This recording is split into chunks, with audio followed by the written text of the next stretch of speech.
so hard to be real. Speak the truth. Say you're sorry, hear her out.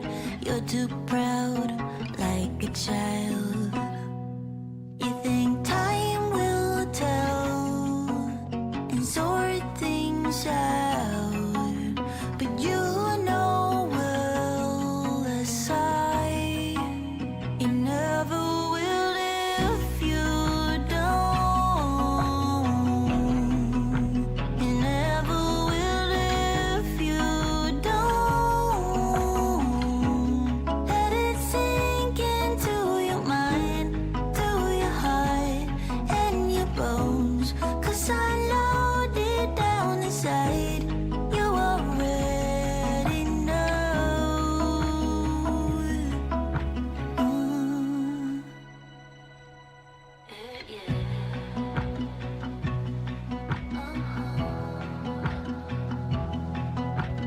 Keep it real, try to focus. What's the deal? Don't say it's hopeless. Remember the good times. Is it worth fighting for?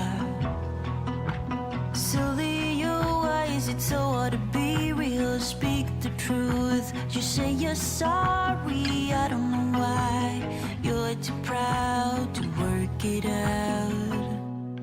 You think time will tell and sort things out, but you know well that you never will if you don't. You never will if you don't.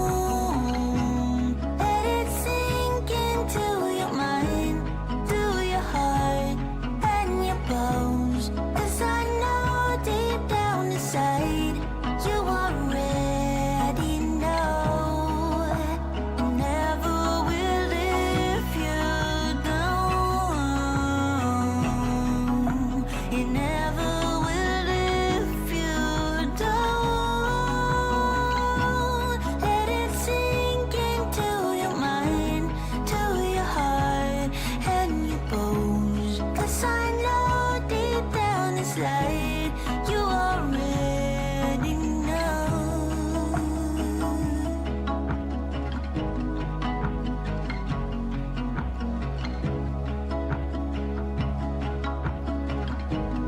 You already know.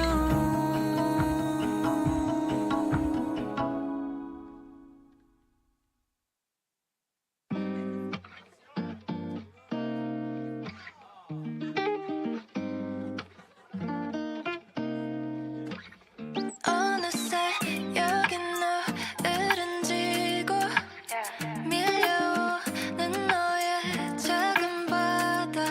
시간은 너를 감싸고 너와 내 발을 맞추면 우리의 이야기가 시작된 거야. Oh, every day, every night 넘쳐 흘러버린 맘에 내 두 손을 꼭 잡아줬으면 해. 조금만 더 맞춰줄래? 이렇게 말은 하지 않아도 돼. 지금 이 순간을 그려보는 거야. 지금 이대로 가득히.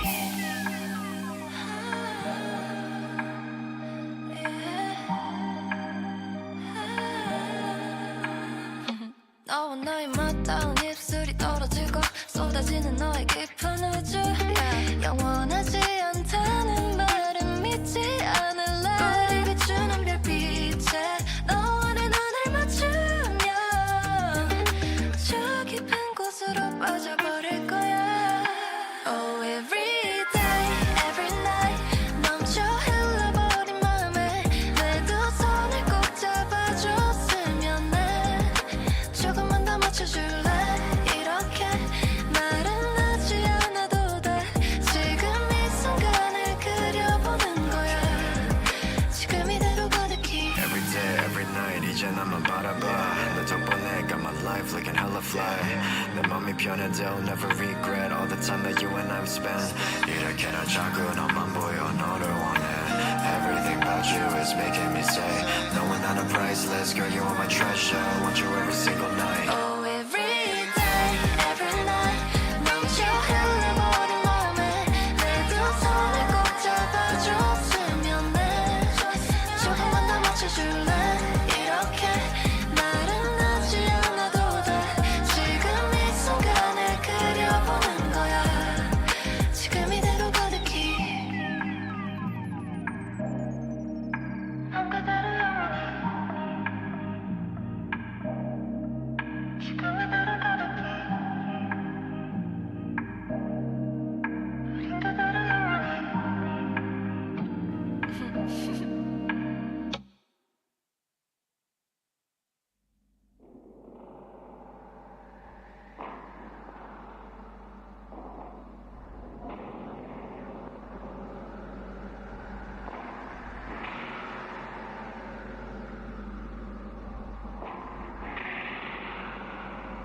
What is happening, friends? How we doing out there in Streamland? Thank you so much for joining us here on this Thursday evening. We continue with the Coalescence Act 5. It's our final table here at Roleplaying Unlimited that has not yet played in 2025. So I'm sure they are chomping at the bit. They had the distinction of being the final table to play in 2024. And with the cycle of our gaming schedule, they are, of course, as I said, the last table to get a game in 25 here. So we are going to jump right into that. We've got a couple players missing. We've got a new player joining us here this evening. So a bit of logistics possibly in that respect to handle, as well as the usual logistics here at the start of this act of the story. If you've been watching any of our streams lately, you've seen just what we're talking about in that respect. So rather than talking about what I'm going to be talking about, we'll get to that point in due time.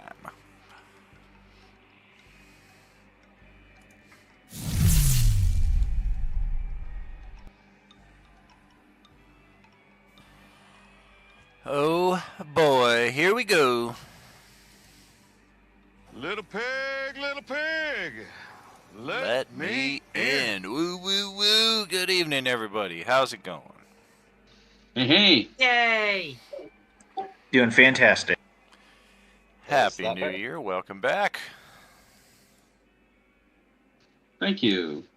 Good to see y'all. Likewise. What's going on there, Paul? Looks like I stepped on you there for a sec while you were doing your own introduction. Oh no, I was just asking. Genzo says I was a bit quiet. Am I sounding a bit better? Better now. Loud and clear. And how about Bon John Bovey over there? How's everything going, man? Have a good holiday? Yeah, it was good, man. Beautiful. And as I was saying at the start of our stream here, we got some logistics to tend to, but we will knock that out here, hopefully in quick order, so that we can get the adventure underway.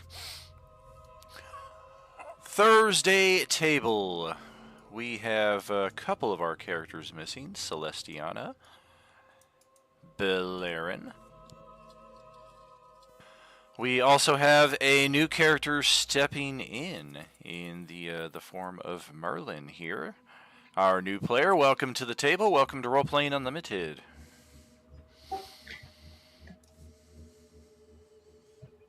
Thank you so much. It's really nice being able to join a streaming D&D event. So it's a first for me. Oh, very cool. And an additional first, on my side, I have had the Roleplaying Unlimited website constructed for going on 4 years now, and you hold the distinction of being the first player that found us through that method and reached out through the chat bot over there. I almost never get any messages through the website there. I've kind of almost forgotten about it entirely, so apologies for the delay in response. It was almost like, oh yeah, I've got stuff going on over there for a change. All good, all good. I actually heard of Roleplaying Unlimited through my dad, who is also part of it. Oh, fantastic! May I have the pleasure of knowing the link? That's fascinating to me. Yeah, he's just been mainly DMing on his own, and he's been involving me and my brother and sister in it, but I've been D&Ding with him for about 15 years, so it's been a huge part of what I do on my free time. Super cool, super cool. I dig it. Did you say he is in the Roleplaying Unlimited community, though? Yes, he's under the username Unbreakable. Oh, gotcha. Yeah, super cool. That is Josh, if I'm not mistaken, yeah? Indeed. Fantastic. Yeah, I haven't spoken with him in some time, but super solid guy. He's offered a few words of wisdom and inspiration on more than one occasion. Tell him I say hello and thank you kindly. Will do. And I yes, have a Oh. real quick question. go ahead, buddy. Can my lightsaber slash sun sword be used two-handed? Oh, yeah. I meant to look that up. I saw your question, and can you post the ability for two weapon fighting? It'll be much quicker.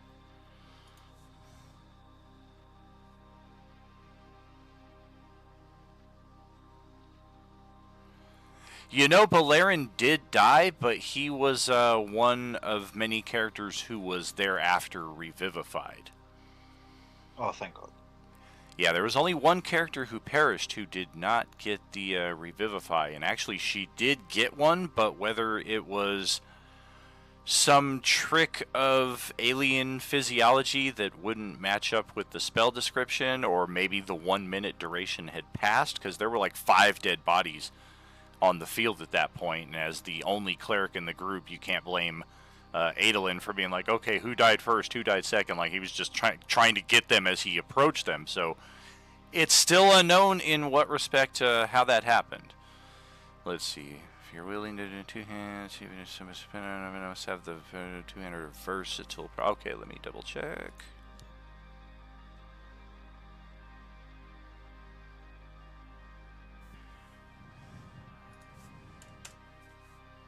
Goodness. Yes, indeed. I just wanted to make sure, because we're basically following the same properties as a longsword. As long as the longsword has the versatile property, then the lightsaber would as well. So the answer is yes. Radical. I keep forgetting I got pushed to talk, man. This is the only server I do that in. Yeah, with as many players as we have, even when I only ran with like 5 other guys, it was very much a necessity. Oh, it gets to be a mess for sure. Oh yeah, I always tell the story of my friend George, aka Big Daddy Pancake. I don't know how he lived this way, but I mean, when the smoke alarm battery dies in one of our smoke detectors here, like within 15 to 20 minutes, we've got it changed out. No joke, like 15 to 20 months. Just every week we'd get together to game, and we would just hear in the background of his chat, beep, beep, beep. Beep, beep, beep. It's like, dude, how do you live that way? That's Climb brutal, up there man. and change it out. It's a 9 Please, for the love of God. You're killing us. This before we even streamed. I can just imagine if it was during a streaming thing. That'd be so funny, man. You got however many people on Twitch also freaking out. Awesome. Yeah, they're all thinking like they got some kind of error message on their own computer, not knowing it's coming from my stream, coming from somebody else's house. All right, so the first bit of logistics that we started to delve into is which NPC are we bringing with us? We had one vote for Lilith, which, I mean, look at her hit point bar compared to the other 3. Solid choice in that respect. We don't know what class, what abilities she has, but she's obviously a mountain of HP. Revolver Rick has been a somewhat reliable gunslinger. Opie Trev is the only level 3 character of the NPCs. He is a rogue/ranger. And Otrell, despite his pitifully low health bar, is in fact level 2. I just play old school. I always roll the hit dice for characters and NPCs. And unfortunately, his level 2 was a 2. So he is on par with you guys experience-wise, even though he's half your level at this tier of experience. It's all pretty close together. His hit point bar just sucks. So what all do we have, like, class-wise in our original party right now? Because I know I'm a sorcerer. I'm a Eldritch Knight.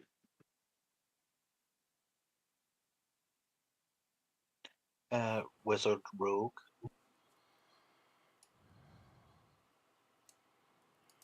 Wild Magic Barbarian for me. Artificer Blade Singer. Our 2 missing characters, Celestiana is a Circle of Stars druid, and Balerion is a Dawnblade rogue/wizard. So we have 2 people who are frontline. I'm just trying to cover the bases of if we get surrounded, who can we have to be our tanky person to just take damage? You got a fighter and a barbarian. We got it covered. Believe it or not, I am probably the tankiest. And yeah, and also the Blade Singer with like 40 AC or whatever it is. With Blade Sing plus Shield, I can get an AC of 30. Nice. Yeah, it's even higher than Genzo's. Armor class of 30. I'm gonna have to Alexa, raise the base to hit roll for my zombie class D's to plus 12, please. Yeah. But how are your saving throws? Chuckles. In danger. My save throws are pretty good. I've got mage armor, which gives, and I've got a 5 dex, so that gives me 18. I've got the staff of defense, which gives me a +1. Then blade singing with my +6 intelligence, and then shield.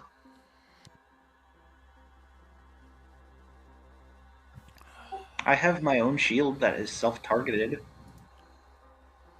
That's pretty good.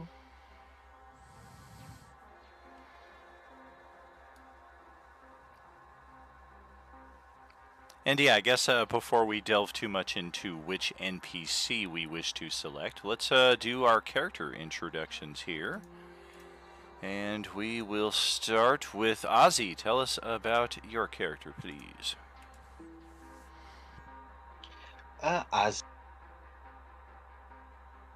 Couldn't remember the name of it. Azzy is an technically an ex-pirate, I suppose. Shoal swashbuckler rogue, blade singing wizard. He was caught up in a magical storm during the coalescence and washed up on shore and found this group. And right now is basically focusing on just surviving. What is his race and class combination again, please? And say it 5 times fast. Shoal gnome. No, race and class. Because I was One like, more that time, is I a didn't catch mouthful, that. bro. Yeah, what did he say? Shoal gnome, blade singer, artificer? Is that it? Shoal gnome, swashbuckler rogue, blade singing wizard. Good gracious, bodacious. Whew, I think we should add a third class in there, and it should definitely be a some form of barbarian. Oh goodness, I've got so many windows open here, much more than usual with the 3 different streaming chats going. So apologies if things are looking a little weird there on the live stream. Balerian, as stated, is our rogue/wizard. Unfortunately, schedules may no longer allow him to participate at this table.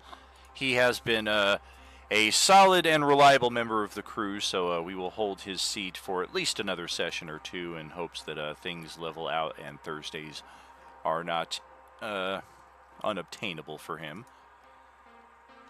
And As unobtainable as Revolver Rick's kidney. yeah, exactly. That's actually on his character sheet, too. Okay, so Bon John Bovi has somehow taken 6 weeks off and not gotten a long rest. I know this is gritty realism and we want to simulate it as best as possible, but Yeah, I'll push that button. Not to that extent. Yeah, there we go. Let's get some hit points for him. And tell us about your character, please. I'll do the abridged lyrics this time, I guess. This guy's name's hard to say. Bon John Bovi is from an alternate universe from this one, where he used to be a dock worker until they all went on strike and he lost his job. And then his wife left him and became kind of a privateer, sort of, and then was somehow transported into what was feudal Japan, and now it seems to be like Cyberpunk, Waterdeep. I don't know what's going on anymore. I'm lost. I just want to go home, and I'm scared. Cyberpunk! Woo, woo, woo. Everything's chrome. I don't like it here. It's terrible. You might be surprised by our initial scenery here. Despite- Celestiana? Despite that, I wield a lightsaber, which is pretty awesome. Yes, it do. Celestiana is our party druid and is absent tonight and should be back, if not even possibly in attendance tonight, just possibly very late. So we'll hold off on any further description from her. We'll see what happens in that respect. And Genzo is up next for our targeted character introductions. Hidemori Genzo is a tall, winged, and horned ogre magi. But basically, he's a reimagined winged tiefling. Smartly dressed, loves to tinker and cook, wizard extraordinaire, has a black owl familiar, he's usually like in the middle of in the fight. He's usually in the middle of it, and DM has kindly given him some very interesting abilities to kind of help during a large-scale battle. I didn't do anything. What did I do? I forgot. I probably 420 that away. And then you can surprise me with it later and be like, oh yeah, I did do that. Yeah, it's the rally command thing. Ah, yes. Super cool. That reminds me, I have another unique ability to assign for Richter, who redeemed for that purpose. Actually, twice. He redeemed one for each of his characters, so I've got a little more work to do in that respect after thinking that I was all POW. And Marcus would be up next. Tell us a bit about you, if you would, please. Okay, so Marcus is a Harengon barbarian of the Raposa tribe. He was sent to Waterdeep to get supplies for his tribe, then ended up in this situation with this frickin' zombie apocalypse BS, and now he's just like, how do I get out of here? How do I go home? I don't know what's going on. Can someone help me, please? At the end of this adventure, spoiler alert to 2026 at some point, your character is level 12, you have survived the coalescence, and finally made your way back home, and because of the weird time shift of everything, no time at all has passed for your tribe, except for maybe like 3 or 4 days, after which you return, and they're like, where are the supplies? Ba-da-ba-ba-da-ba. Sorry guys, I was too busy saving the fucking multiverse to remember your hay and your rations. I couldn't. Sorry, I was too busy saving the multiverse to remember the Banya.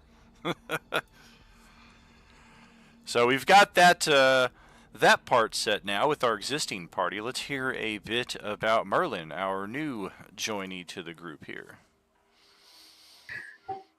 So, about Merlin. He is a human variant sorcerer who has been blessed by a dragon that he has been searching for ever since he lost the memory of meeting the dragon. All he knows is that he sees a dragon mark on his body, and he's like, where did this come from? So, in that sense, he delved into tracking magic. Granted, he knew nothing about it.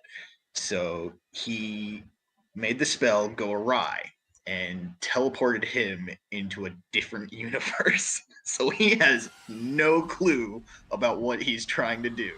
Oh, damn. Wow, so not only was he not inadvertently caught up into this, he inadvertently placed himself into it and now can't get out. That's very interesting. Luckily, he has kept sight of his draconic familiar that has been a part of him ever since he noticed the dragon markings on his arms and his body. Very cool. That is a, I think I saw that on your sheet. That's a pseudo dragon, yeah? Indeed, and it is blue. Alright, well, just so we don't run into trying to knock this out in the middle of a combat, let's grab a character sheet for that. We'll place that under your control. Change the token to meet our specifications. Everybody should be able to see everything there. It should have some vision of its own. I think we got ourselves a familiar. Yep, should be able to move the token around. You'll have a character sheet underneath your own in the journal. And voila, there we go. So that's... Can I see a close-up of that familiar token? Sure. Okay. For a second, to me, from looking at like the zoomed out tiny picture, it looked like Slifer the Sky Dragon from Yu-Gi-Oh. Yeah, we got the menagerie over here on the west side of the party lineup. Celestiana's got her weasel from the bag of tricks, and then Genzo's got his owl familiar. Oh, so serious. I can also get a familiar if I feel like it next level up. I can learn Find Familiar. Oh, that's fantastic. Nice. We'll make it a seahorse. I think I will.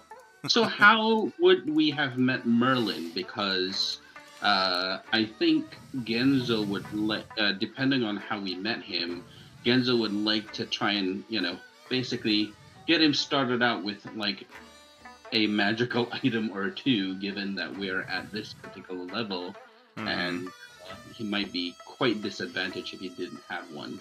So Genzo was going to offer to purchase things, and just to be clear, it won't be at the discount because it's going to be given to another character. Oh, gotcha. Good deal. After hearing his backstory, I'm inclined to think that after the Time Mistress failed in her ritual to unify the different timelines, and we are now split into 3 broken, coalescing weirdnesses, and after her vanishing, we're now about 16 hours after that point, trying to get the lay of the land here, which is going to be the big theme of tonight's adventure, possibly even next session's adventure as well, just exploring the landscape. And suddenly this wizard would have kind of popped into the gloomy field just outside of our lines of sight. And I'll drag you guys over to the regional map here real quick. You guys might have seen a peek of this a couple weeks ago when I crafted it. As I told Wednesday Party last week when they started off on this map, this is the map that has gotten the most attention out of all of our tables. I have now done 5 revisions of it because I just keep finding more things that I want to add on to it or just change or subtract. The building scale was the first one, or initially the buildings were just far too large, but now they seem to fit the theme a lot better here. You will also notice the grid if you break out your measuring tool. Each hex is 250 feet. This is a map that will not take us a great deal of time to explore mileage-wise. It'll take us a while session-wise because I have things all over the place. But it's not a vast spanning area by any means. You can see I Wednesday. can't believe we got a Pokemon like Overworld. Avoid the tall grass, boys. Yeah, you can see it right there as you get near the shoreline. The grass definitely gets a little taller. That's a detail I was pretty happy to add in there. But you can see Wednesday crew has already made their way, oh man, all the way like 3,000 feet to the village of Falling Skies. where they are currently in battle against a Dracolich, actually, which they will pick that up this coming Wednesday. Our group will be heading in a different direction. But all of that just to say this is kind of our scale. This is the castle that Tank on our Wednesday night crew is the rightful lord and ruler of. As our characters have come to know this as their home, this home is now suddenly transplanted to a different location entirely, and then outside the walls of this pagoda castle, we do see the appearance of Merlin, is how he would have came into the group's presence.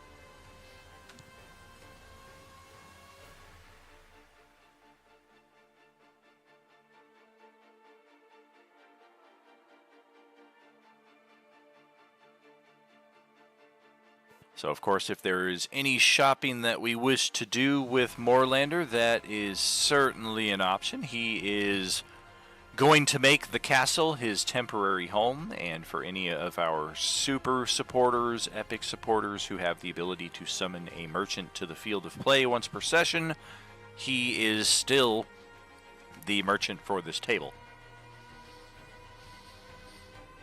Can I does he have like, is it all just kind of like minor magic items, or does he have like potions or stuff like that? The inventory can actually be found. Oh, that's right. Inside the Moorlander Mysterium text play channel. If you just click on the pinned messages there, it'll bring up the document there that Westy was kind enough to create for us. And man, Westy, we hope you're doing okay, dude. It's been like 2 weeks since we've heard from you, and that is like unprecedented. He has been at every stream for 2 years now. So just to kind of deviate here slightly, I am yours truly. I'm getting a little more than a little concerned about our friend here.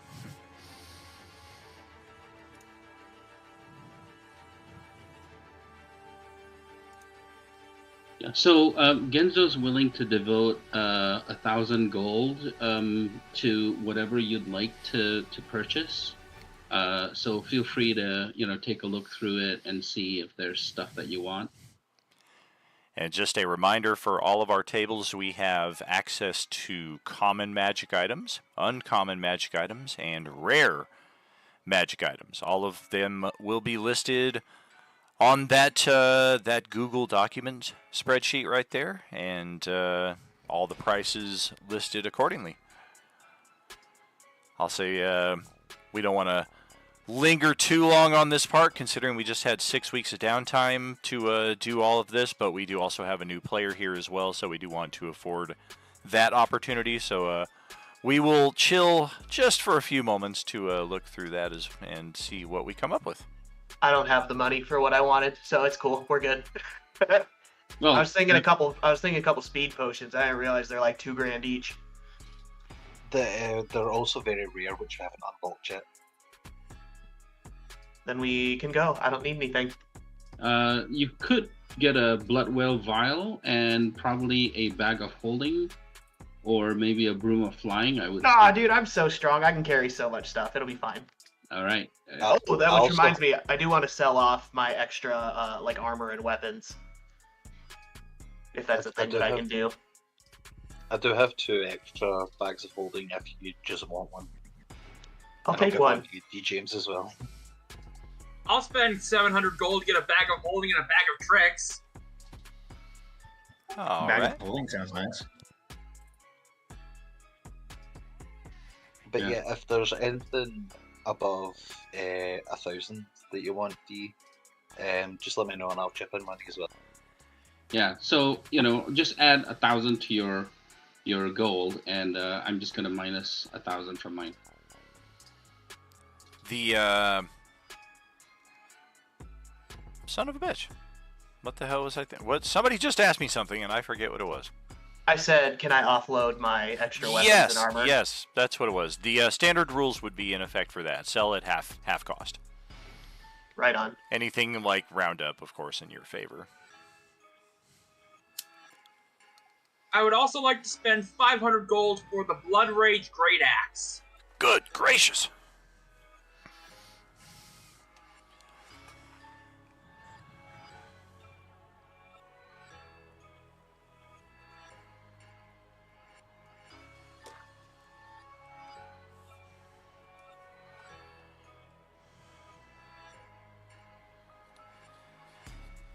And since we're shopping here, our party patriarch, our figurehead, for lack of a better term, Noboru, will approach you while you are gathered at Moorlanders doing some shopping.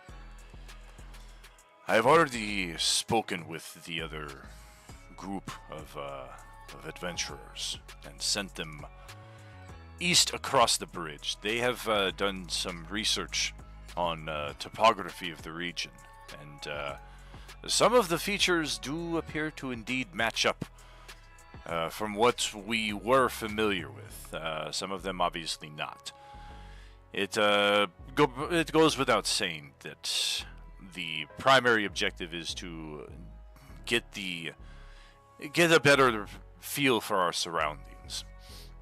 See if there are other communities that are like-minded that may help in our shared survival.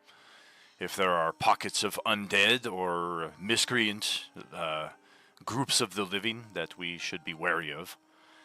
All of this useful information, nothing that you are entirely unfamiliar with. As I have sent them east, I recommend that you head south. We have a small farming community, less than 1,000 feet or so from the walls of this castle, that has already agreed to lend their assistance to our cause here. We know not a lot about what lays beyond it, though, and as these people have agreed to assist us, it would probably behoove us to see to their defense.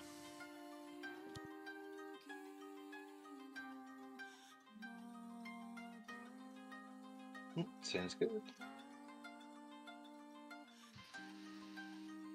My character is honestly going through the flow. Oh, real quick, sir. What color is my bag of tricks? I believe the cost of them is based on the color, so whatever cost you paid, there should have been a color associated with it.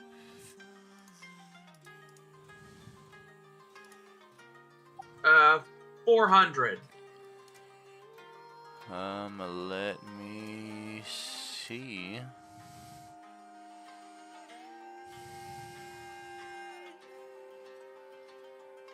Bag of tricks, 400. What the?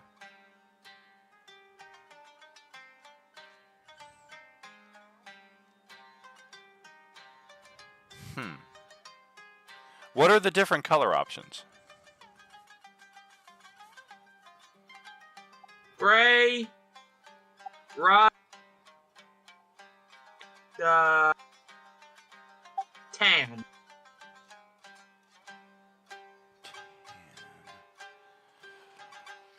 Well, this is disturbing. I could have sworn that I added all of them by size or by a different color category, and now they are not here. Maybe... no. What the heck happened?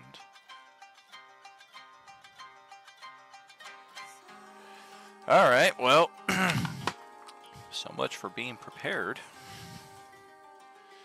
I'm sorry. That's not your fault. I went through all this months ago, and it's all supposed to already be in the spreadsheet so that we don't have to go through this on an item-by-item basis. Do I have access to said spreadsheet? You should. If you find the channel entitled Moorlanders Inventory, it'll be under the text play category. And then when you find that channel, go to the pinned messages. There's only one of them, and it is that spreadsheet.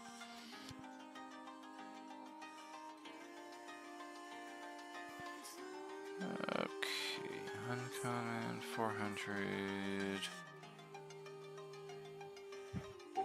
Oh dear. It's pretty, yeah, we put a lot of hours into this. You can definitely sort by the tabs at the bottom, though, just for uncommon, common, rare. Some of the rare items might be outside of your current affordability, but uncommons and commons would certainly be more applicable. Maybe it's... Fuck it. Why don't I just roll a D? Why don't I just roll a D3? You can if you like. Otherwise, I was gonna say take which one you want. I'll go with Rust. Sounds good. Maybe the reason they're not listed separately is I couldn't find enough of a difference between them to rationalize this one is worth 20 gold more than that one, and that's why they're all just a flat 400. I thought they were separated, though, but whatever.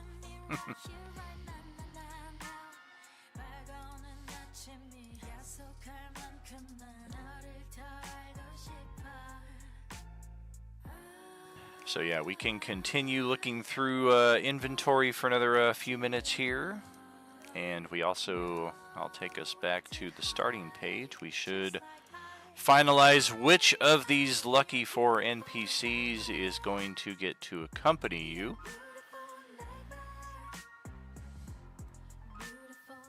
I'm kind of I agree with Lilith, and I'm kind of stuck between Ortrell or Opie.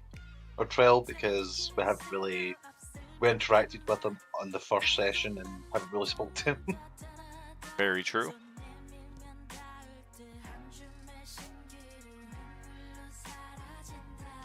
I'm just looking at the difference in health bars is all.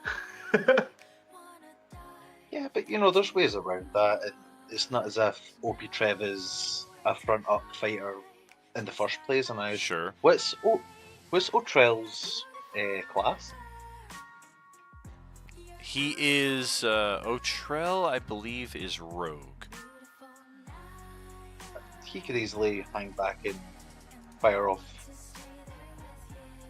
arrows and shit like that. Yeah, he's got short bow, rapier. He is level 2 rogue. One thing about Lilith that you should all probably take into consideration is as an undead, she is unlikely to be targeted by the undead. Can we use her as a shield? I mean, you can if she's. It depends on how active she wants to be in combat. Like, she might just kind of stand in the way and at least help funnel them in a direction that you want them to go. But as far as she's got 108 hit points, and yeah, she can soak up a lot of orange attacks. It's unlikely that they'll even pay attention to her. But when we're fighting the living, they might exclusively focus on her over you guys. I would say Lilith is more for role playing rather than combat. We could use her as an insurgent. Yeah, I like that. Let's do that. Alright, looks like we got enough favor in her direction. We'll drag her down to the party lineup. I will copy her to the foreseeable battle maps, just in case. Can I have a bag of holding and I think it was a ring of water walking? The bag, I think somebody gave one to you, absolutely, and the ring should be within your budget right there, so yeah, absolutely. One last question. Does anybody have Revivify Scrolls? Or I think maybe Genzo should buy some. Okay, Genzo will buy 10 of those. All right then. Now, if I understand correctly, he can't cast them though, right? It needs to be a divine caster. The spell has to be on your class's spell list. Yeah, so we'll give them to Kai Kai and make sure. Okay. She's alive. Sounds fair. And thank you for reminding me in that respect of a additional bit of logistics here. I promise we're getting close to wrapping all this up.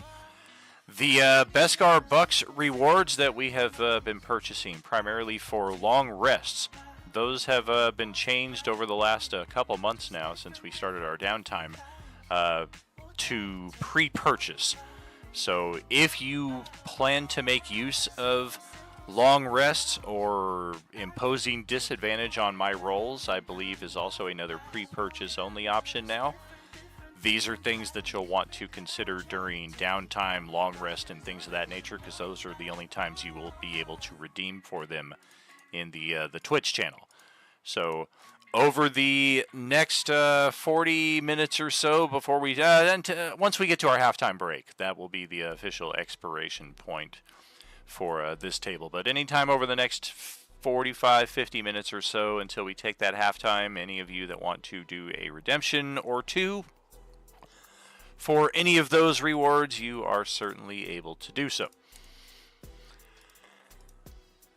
And the gossamer bulbs that will open the ethereal tunnel connecting our location in the field back to the home base, assuring a long rest, assuming that the castle is still standing. How do we want to divvy those out? We did have some discussion on that in the channel. I don't know that we finalized that. Essentially, once we do, just make sure that whoever's carrying them writes gossamer bulb somewhere on their inventory. Yeah. Genzo will take one, and he'll also get 10 scrolls of Revivify. Gentle Repose, which is a level 2 spell, if I recall. So I'll put that all in the Morlanda Mysterium. Okay. The other thing is for the redeeming of the long rest, that happens in Twitch, right? So I go into Twitch to do that. Correct. Yeah, just click Boba Fett's helmet there on the bottom left of the Twitch chat, and I'll be very interested if one of you does a redemption on this, because I'm hopeful to see if that message will pop in to the chat as I have. Well, I'm sure I'll see it on one side or the other because I've got the. And does the discount automatically get applied?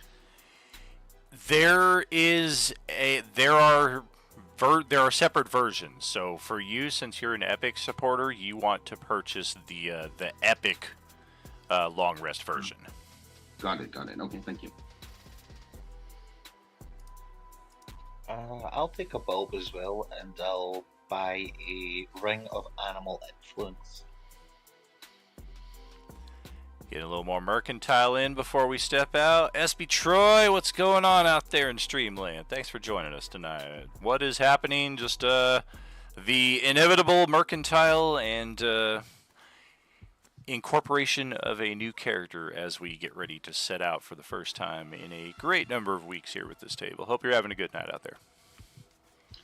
I'm going to hit the submit button for the long rest, so that's coming your way right now.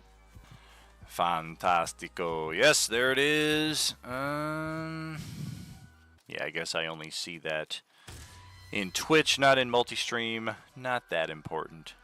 Just a curiosity more so than anything else. I think I'm also going to get some winged boots. Ooh, attunement item. All right. I'd like to take out one of the fluff balls from my bag of tricks and throw it up in the air, just to see what animal I get, to add to our menagerie. Okay.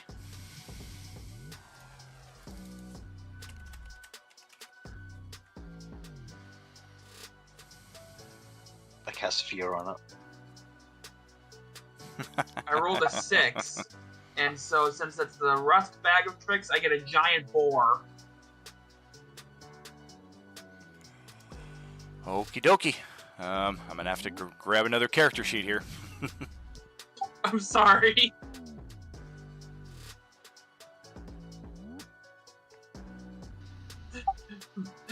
May as well get it out of the way now. I guess. Yeah, should I cast it as well? I mean, how much initiative time do we want to spend on these? I mean, you guys play it how you guys want to, but just understand that every additional creature in the initiative is going to take its appropriate time. Yeah, I'm sorry. That's not.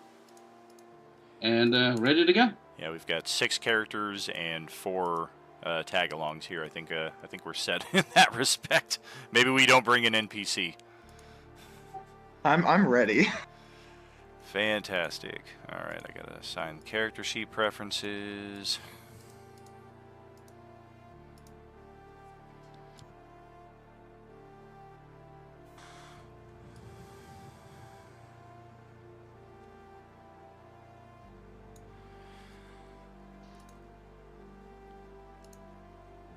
Excellent. All right, we are ready to proceed into the field. And yes, as we are now 25 minutes past the estimate, we will proceed past our little farming village here without much delay. There are some friendly waves in your direction as you pass by, but otherwise they're familiar enough with the people who live in the castle that they are not under any alarm or otherwise as your group proceeds by.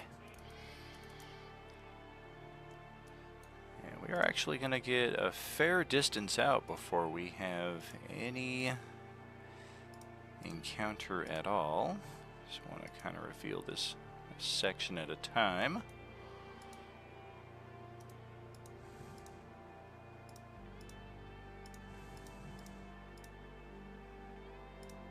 Yes, here we go.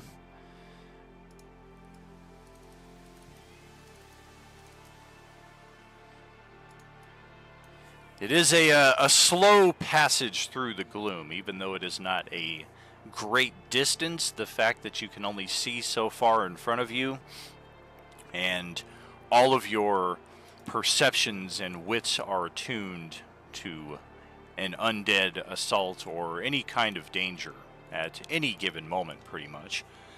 That in and of itself does also impose a certain delay on our passage, as we eventually make it across a small pond on the other side of the farming village and into a forest of cherry blossom trees known as the Sakura Numori. And as we start following the trail, we do come across a branching path, and it is at this point that I would like each of you to roll a flat D20, and let's see just what we get.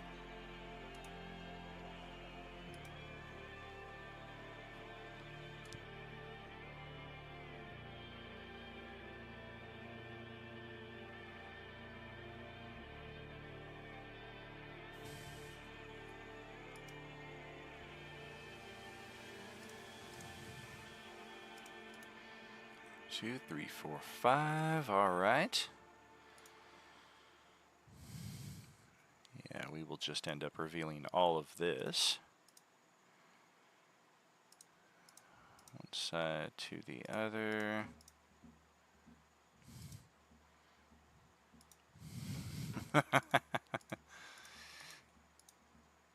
/R space 1 die 20.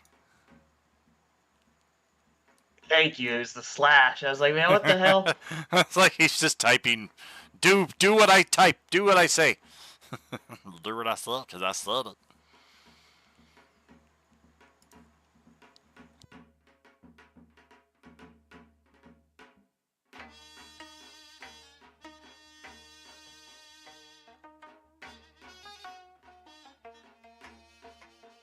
And those are some very, very low numbers there, unfortunately. 1, 2, 3, 4. Who are we missing? Sorry, we're rolling a d20? Yeah.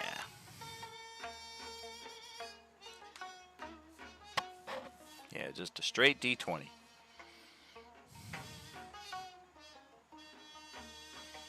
Yep, keeping it on pace. All right.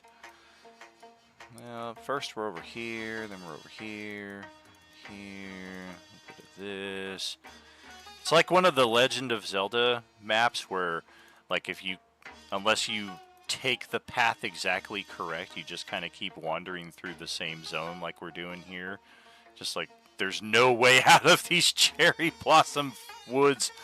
We just keep... Oh god, we're in the Lost Woods. Exactly, we just keep passing through the same area. Didn't we see that tree earlier? Just listen for the music, people. And eventually we do find a different location in these woods. It is a slightly darker location. The gloom is settling in a bit thicker here. Additionally, we do find it appears to be near a pool or a pond, possibly some rapids. It sounds like the water is rushing through here pretty steadily, pretty quickly. You can hear it battering against the rocks. Additionally, you can hear very nearby what sounds to be a waterfall. And such are the confines and obscurity to your vision in this realm that it's not until you are pretty much in the thick of it that you realize, oh man, there are zombies all around us here. Some of them seem to be making their way across a series of bridges that connect these boulders within the lake to something on the far side. With the gloom, none of you can quite make out what it is, but it looks to be some kind of structure with some very dim lights that are bringing it slightly more into focus for you. Some of the zombies, in their attempts to cross these bridges and these boulders, have fallen off and are now struggling within the water itself. You can see and hear this happening. And just to give you an idea of the proximity of the zombies to our current location. Yeah, the closest one is 10 feet away from Marcus, right when we jump onto the map. So we've got a bit of addition here. I need to get Merlin's token onto the board. I need to get Celestiana's off. We will just switch those two around. And then I direct your attention to a new feature here that we will be using at Role Playing Unlimited, which will hopefully save us a few headaches in the future. If everything is going according to plan, now that I have dragged your attention to the void here, you should be able to see your character's name and health bar, and probably not a lot of anything else. Correct. Hey man, my health bar hasn't gone down yet, so like it's fine. Click your Just token, or the where your void. token should be, and we're going to have you roll initiative off of these tokens. And then once you've rolled your initiative, just scroll north back onto the play area, and that will be the token that we're playing with. The ultimate intention here is that if you accidentally are controlling your token on the board and you backspace and delete your token, you don't also delete your initiative, and then we find out 30 minutes later, oh crap, that's why I haven't gotten a turn, I didn't have my initiative anymore. Or you immediately realize it, and I still have to go through the whole putting your character back in thing. So we've had it happen 30 or 40 times. Hopefully this little extra step will alleviate that. Now that we got that, I'm rolling initiative for Lilith. She is getting an 11. That is all my NPCs. I did not, of course, we got the, just kind of have the giant boar sticking halfway off the thing here. The pseudo-dragon can, of course, start off next to you. The owl can start off next to you. Play those however you want. I'm gonna roll for the zombies now. Our initiatives are crazy.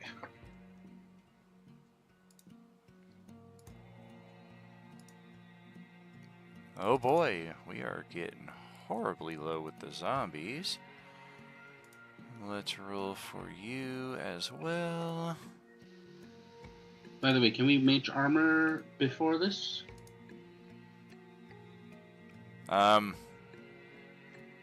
I mean, mage armor is like an 8-hour thing, so you probably did that at the start of the day, I'm thinking. Yep, okay, thank you. Could I have cast any spells from my ring at all before we go into combat?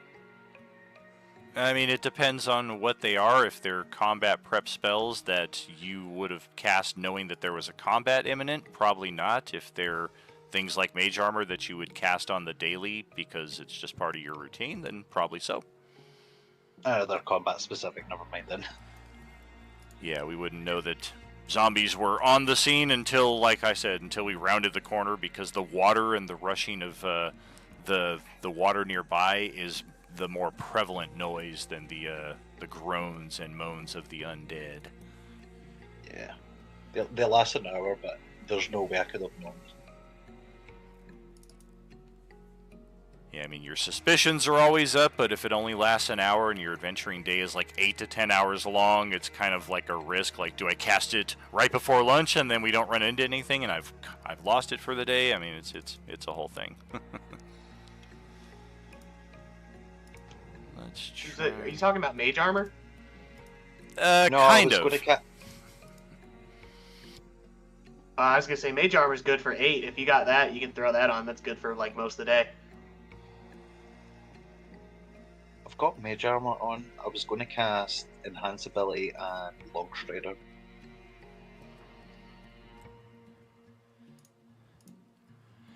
All right. I think we've got our initiative. Wow, is the top initiative really a 14? If there are any zombies in the water? I'm sorry, say again? Are there any zombies in the water, or are they just on the bridges near the water? From what we can see, this one is fittingly in the water for the first time ever. It's been looking for its jaw inside the water for the longest time, and now it's actually in the water. This one here is also submerged, as is this one. The rest of them, this one is kind of scrambling like on the edge of the boulder that it is on, but the rest of them seem to have pretty decent footholds where they're at. Is water difficult terrain? It is, yes. Okay, so I've got you, and looks like Ozzy has got the top initiative on a mighty 14, so go right ahead. Okay, what the fuck are we gonna do? Also, holy crap, when the thing said giant boar, I wasn't kidding. No, it was not.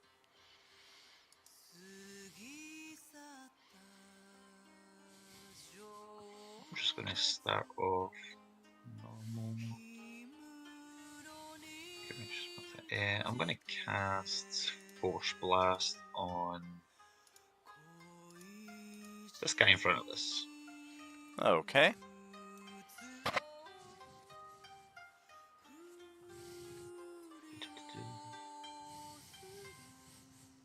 Can I make a check what class of zombie these are? No need. These are all Class D. You've fought them plenty of times. You're like, yeah, we're pretty sure we can handle them. They're dangerous in numbers, but if you got them spread out like this, you might be able to get them pretty quick.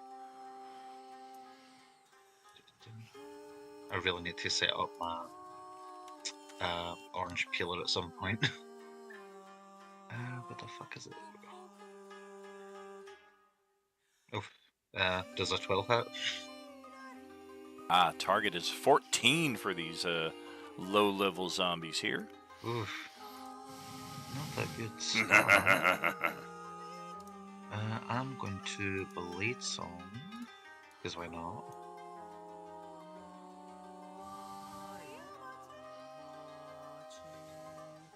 I might just double check something from my... it's not that one. That's the one for Land District. I'll take the opportunity attack. I'll kind of rush forward and I'll jump into the water. Alright. Which way you going? Do I get an attack of opportunity? I want one. Yeah, the one I just attacked. Alright, well we're gonna try for an error with your formula. Please try again. Okay. I knew it. We're gonna try for a grab attack, and if we get it, you're going nowhere. Oh dear God! I got. What the fuck? What? I was like, yeah, I got 24, and then I clicked on your token. I'm like, oh, I guess I missed. Do I need to shield? I mean, if your AC is a 25, a 24 just means I grabbed a shoelace on your way out. Oh, I'm finally in water. I'm loving this. Jeez Louise. I'm just doing the backstroke. But that'll be me for now. Alright, well, let's pass it over to Merlin. First turn at the Roleplaying Unlimited table. Welcome, welcome. Let's see. If my computer will load. There we go. Okay.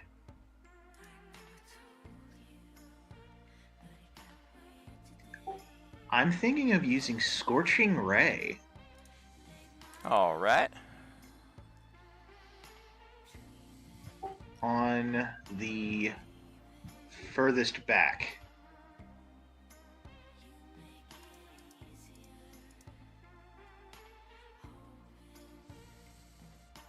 Oh, that one. Gotcha. Okay.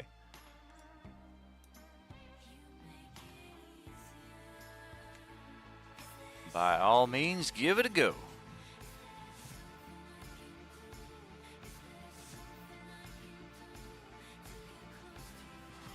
Well, Hold up, one moment.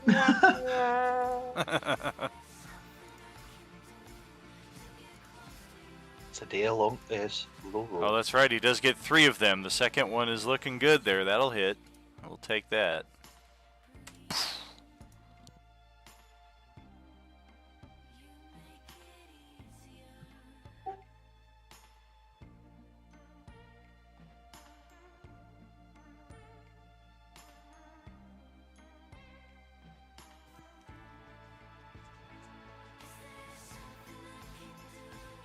Oh. What happened to the advantage? Just a heads up, part of our default is we always roll with the advantage disadvantage just in case afterwards we realize, oh, you should have had this, you shouldn't have had this. Or if you roll a natural 20 on the other side of it and somebody's like, I'm going to give you my inspiration so you can get that natural 20. It's helpful in all sorts of things. A 10 will miss, though. No problem. Second one got through. Unfortunately, it was the one for the lowest damage. Womp womp.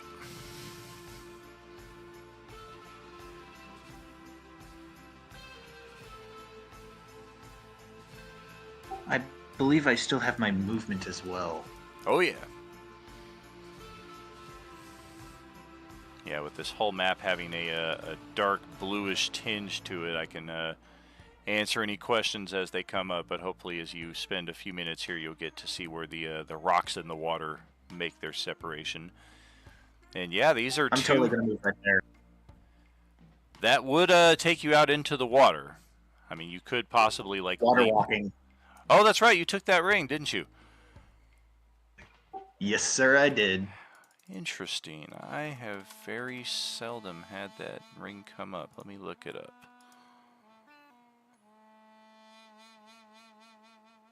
I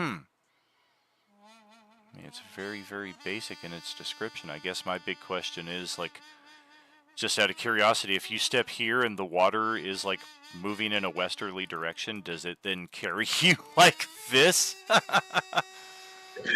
I would hope not. Because it's like, I can stand on it just fine, but it's moving me. Yeah, I would guess not, probably. It's a magic item. I'm sure it'll allow some sort of stability. But just if you guys did not notice, on the first boulders across from you, there are some large statues with some glowing eyes here staring you down. I probably then should not have moved there.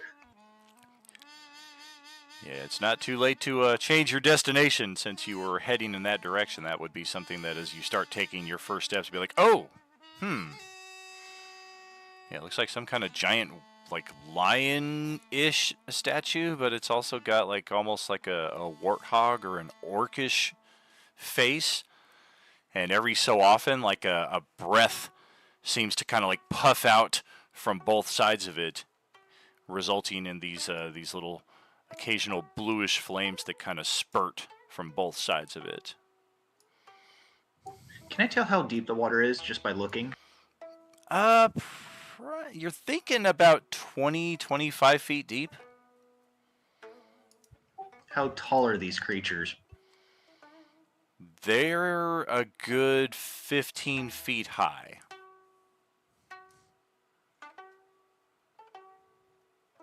I'll risk it.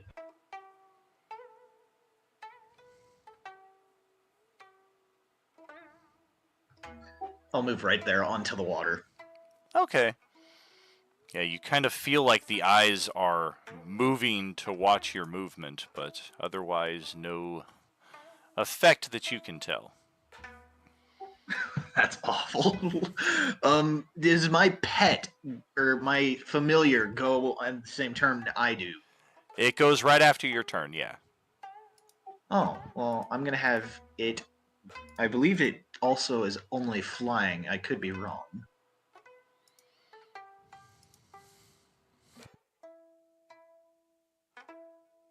Yeah, I don't know if that thing has a walking speed. I think, yeah, you're right. I think it just has a default flight speed. Well, it is going to waltz up to the one closest to me, as in zombie, and bite it.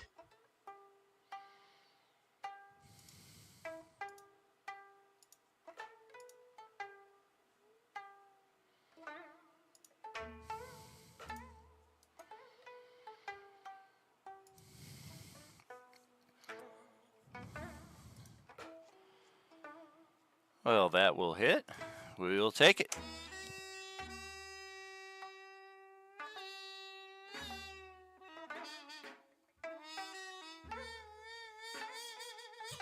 And I believe that will be it for now, unless it has more than one attack. I don't think it does, but you're free to check over its character sheet there. Probably be at the top of its attacks if it does.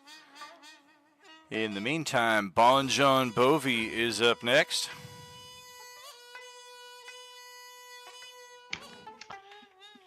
Indeed. So none of my friends blew up when they approached the things with glowing eyes. So I'm gonna go ahead and take a step forward and smack at this fellow with my lightsaber that I just instantly summoned to my hand.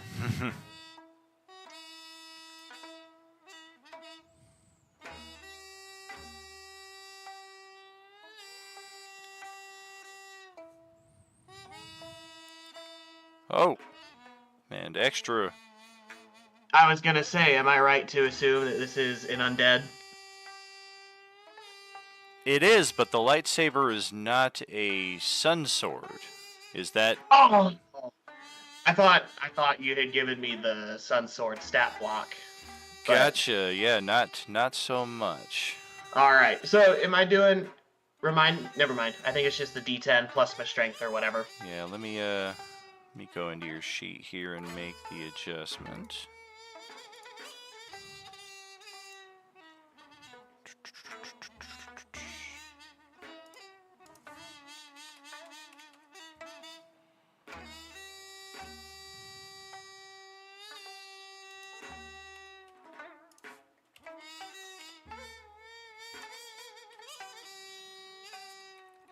Oops. Come on. There we go. I think...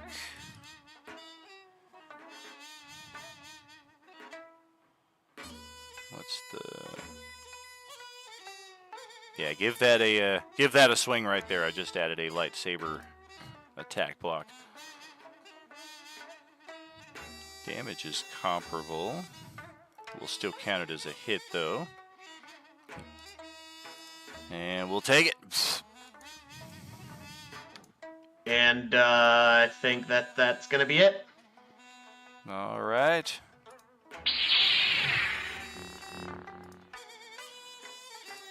Well, Lilith is ready for her debut.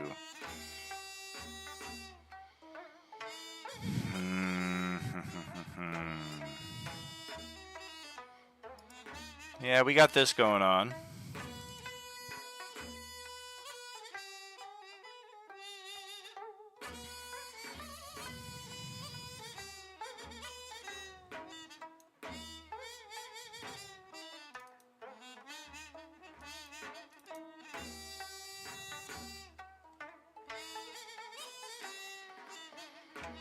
And after stepping to the other side of this very smiley undead, she just kind of looks back at it with a look of disgust.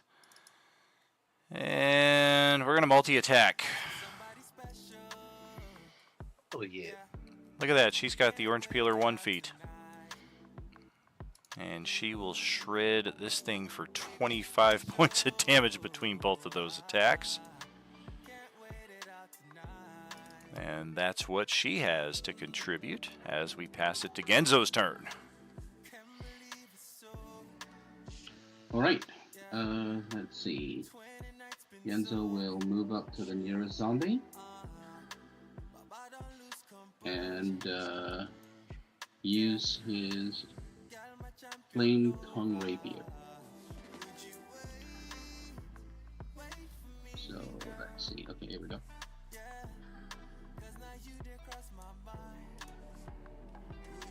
So that should be the peeler damage.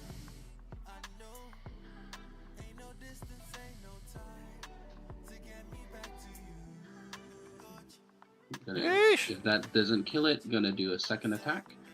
1 second. Just double checking all the mathy math. That looks good. It's a bonus action to ignite it, right? Yes. Sorry. Okay. 34 damage. We can survive that, just barely. The second attack will definitely just incinerate this thing down to dust. All right, nice. And let's see. We end turn. All right. Well, I don't know how many of you have a line of vision all the way out to here. But there is a voice that comes shouting from that direction. In common. Are there living out there? Please! I'm in need of assistance, please! The undead are going to swarm me! And for those of you who can see, that's what we're looking at. Oh wow.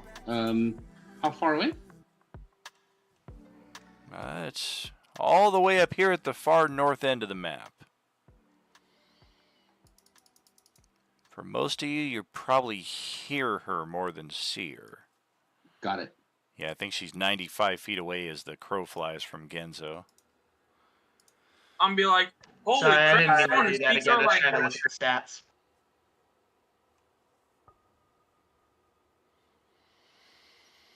Alright, and that will conclude her turn, as now the zombies get to go.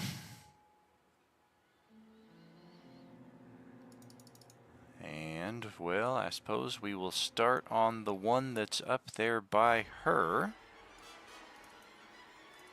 We're going to close the distance right here, or rather attempt to.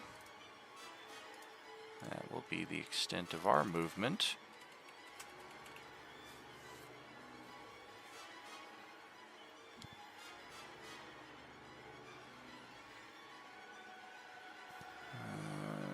Not that. Yeah, there we go.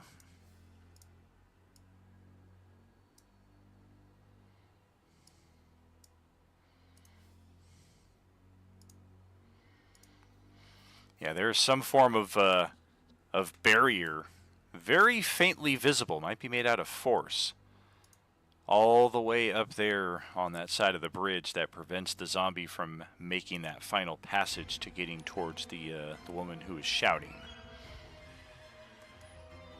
This one is going to try to scramble up the rocks. It was almost there, and it slipped off last round, so we'll see if we have any luck this time around. A 19 is good, but because of the slipperiness of the rocks, we are at disadvantage, so we kind of like, yes, yes, yes, oh, damn it, and then fall back into the water. We got this one that's going to slowly drift over and try a little bit of the same. And yeah, we're not even going to have any luck making our way up onto those rocks. There is this one, which will basically just kind of get in line and wait until that shield comes down, if that's even a thing that will happen. Let's drop real quick.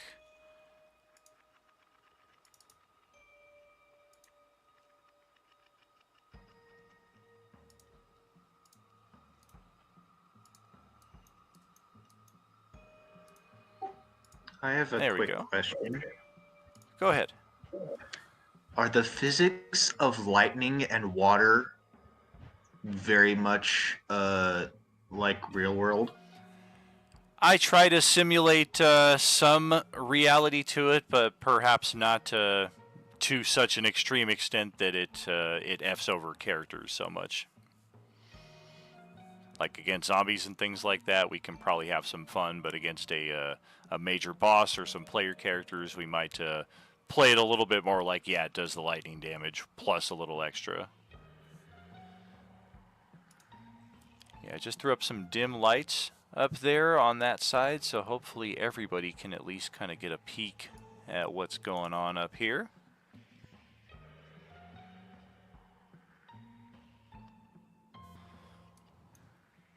And I'm thinking this one, yeah, we're looking for the bottom half of our face, and unfortunately we are getting tangled up in some underbrush here, and we are unable to contribute at this time. We did not make it, we did not make it. This one is going to come join the undead in their inevitable attempts to destroy you. I'm wondering why we can't get past Lilith. Normally we can just pass through the other zombies. What the hell's going on here?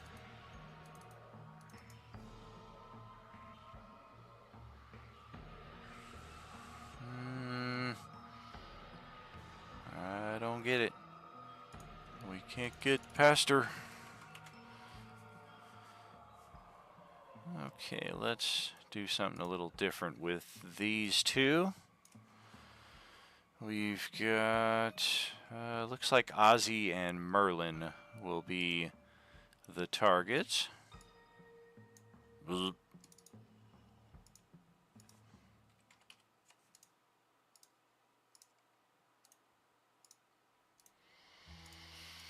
As both zombies on the rock over here unhinge their jaws and unleash a cloud of nasty, putrid locusts in your direction. Let's just see what happens here.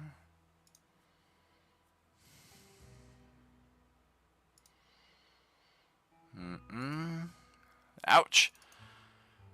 A 23 to hit Merlin's armor class. And that is for a total of 18 physical damage, as this swarm just gets all up in your face and starts stinging and biting and slashing.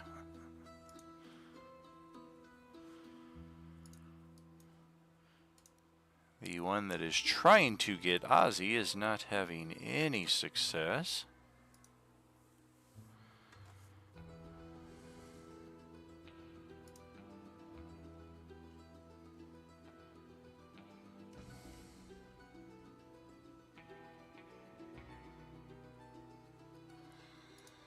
And we're going to do a little bit of the same with these two over here.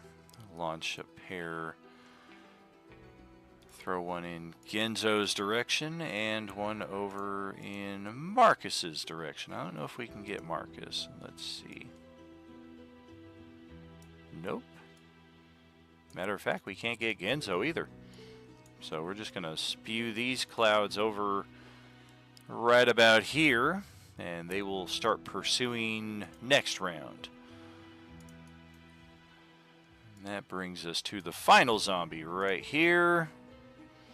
I think we're just going to try to retort against the lightsaber wielding fighter here.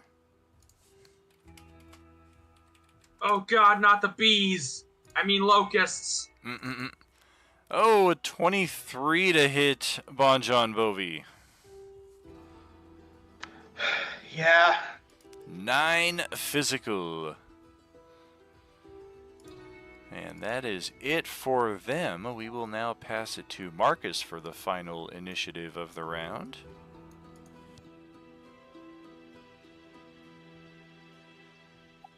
Time for Bunny Man to get angry!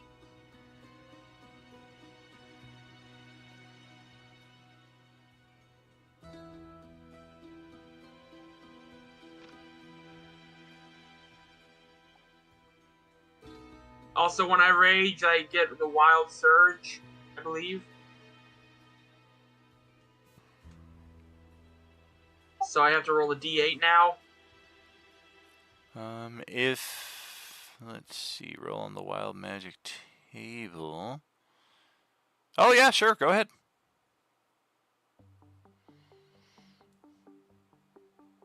I think if you roll a number 8 though, we got to do it like William Wallace, right? Like bolts of lightning from my arse. Shadowy tendrils lash around you. Each creature of your choice that you can see within 30 feet must succeed on a con save or take necrotic damage. You also gain temporary hit points. What is your constitution modifier?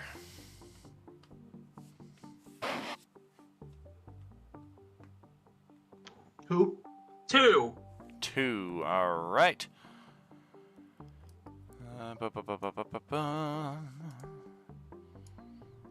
Would I be correct in thinking we're targeting all of the hostile undead? Not necessarily the friendly undead right here.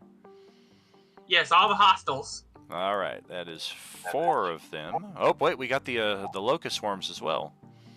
Yes, the locusts. The bees can also die. 1, 2, 3, 4. Do we have all of them? Yep, sure do. Okay, let's start with the swarms. I'm going to have to roll just a flat d20 for them. Wow. Alright, well, one of them is determined to live with a natural 20. That's the one that's on Merlin. The other 3 of them will just absolutely be destroyed by that. They only have 1 hit point, so it doesn't matter what you roll for damage. And then the other 4 zombies, con saves are 1, 2, 3, 4. We all make our saving throw, so we take no damage, but you still gain 1d12 temporary hit points. Sweet. And that's your bonus action.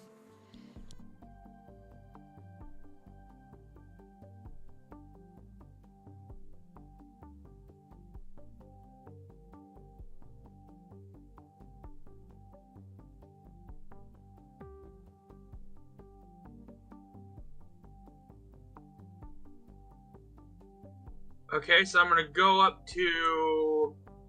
Let's see. Let's go up to this guy right here.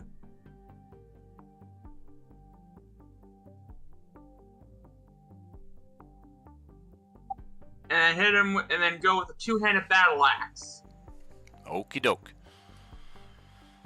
Well, thanks to the pseudo dragon helping you with the flank there, that will turn a miss into a hit, and we'll take it.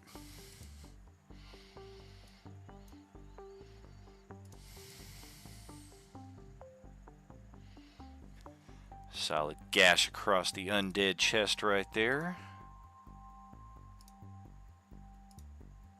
I think that'll be it for my turn. All Now right. it's my boar's turn. Mm-hmm. 5, 10, 15, 20. Gonna attack this guy. Gonna go ahead and attack this guy. All right. You got a flank bonus. That's another hit.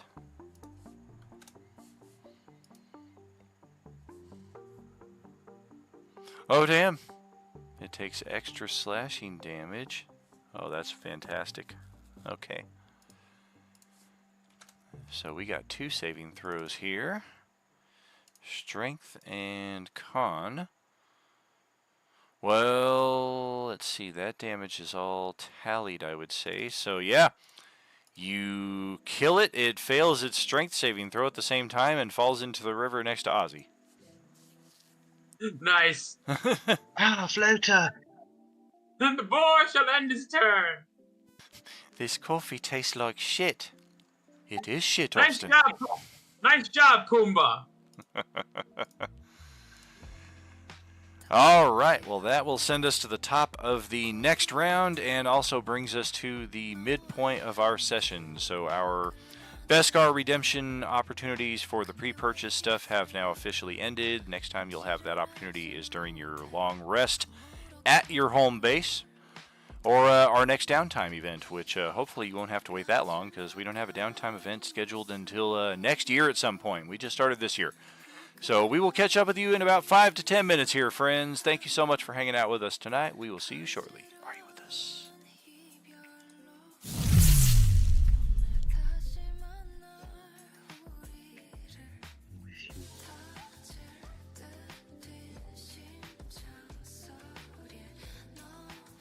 I'm really hoping I'm not like breaking the game with my giant boar companion, because I'm not trying to like mid max or meta game or anything like that. I just want to be funny. I don't know, if it helps, it helps, you know. It's cool. Yeah. I've got to cast Circle of Death, so you know. We can do one session where we all have familiars, you know, as a treat. You know what's So crazy? I had an evil plan involving the water and the zombies. I have a spell called Lightning Lure. If I electrify the water, how much damage will it do to everything in the water? Is our sorcerer currently in the water? I'm standing on top of the water. Oh, interesting. Be very careful about that. I'm swimming. I see Ozzy's in the water. Hence why I said, Pete, can we try getting out of the water? My character is amphibious, and this is the first instance where we've had water involved in combat, so Fair. it's okay. I am about to get out, so I'm about to rush up to this also Arak.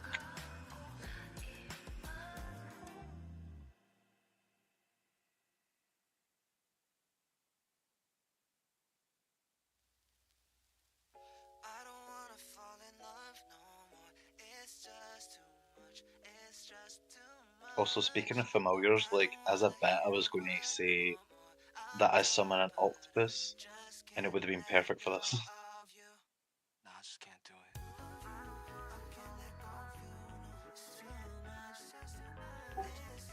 I'm slightly hoping that eventually my pseudo dragon will be able to breathe fire.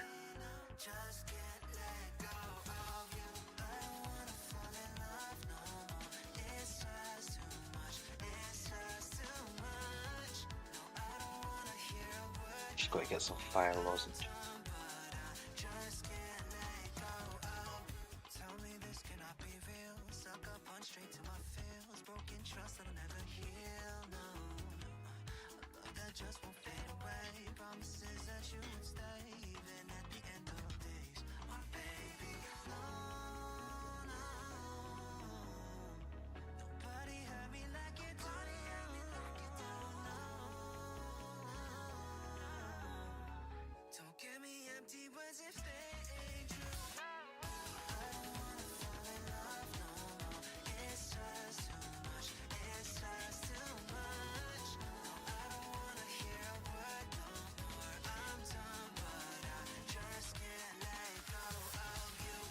We lost Genzo.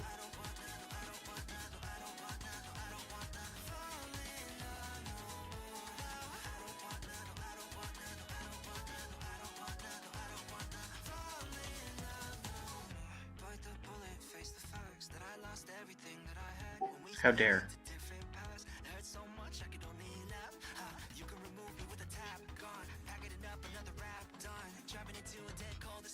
I don't think they're online anymore, so I hope everyone's okay.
Hey, welcome back, everybody. Let's do this, huh?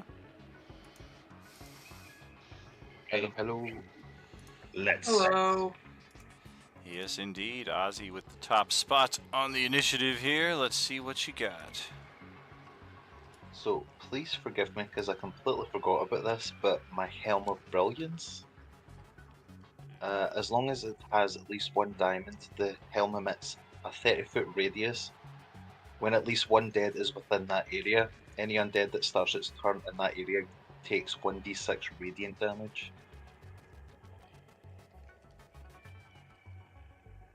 So I think Good to it's know for my good. next turn. Yeah, next turn. That is very good. So I am going to. Fuck am I? I'm going to summon my broom.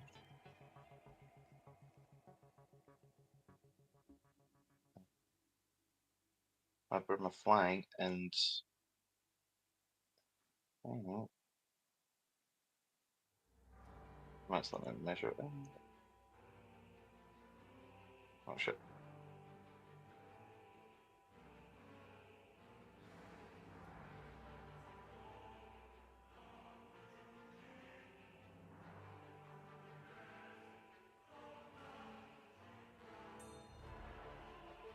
I can make it next day. Also, I'll move up. You can dash with the broom again, can't you? I believe so. I will bonus action dash. Get up here, it's 65 feet from where I am. I got up to next to this person and like, are you in need of help? Ah, they're attacking me. Yeah, it looks like you're not allowed to shortcut the passage either. She kind of looks at you, hopefully as you start to descend towards her position, and then all of a sudden the shield expands out and blocks you from getting to her, and she's like, "What?" Is it because I'm evil? Maybe. Why you hate me? I'll It was just like so I could reasonably be talking to them. I'll just say we're here to help, and I'll move down and attack this person. This zombie, sorry. All right. Yeah, we are floating in the water down there below you.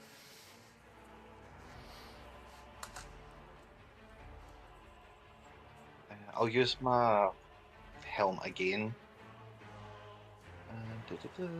It's just speak the command word and my weapon bursts into flames and it does an extra d6. Okay. It's basically a less good green flame blade. Right. Don't take an attack. 21. That will hit. We'll take it. 18.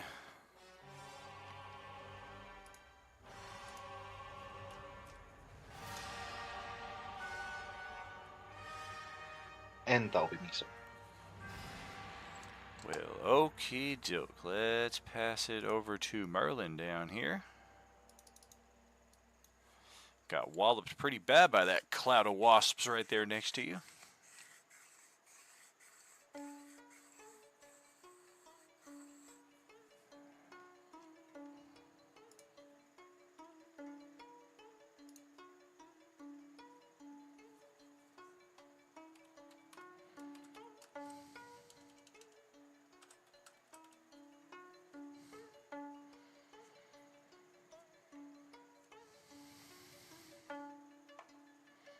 Is Merlin with us?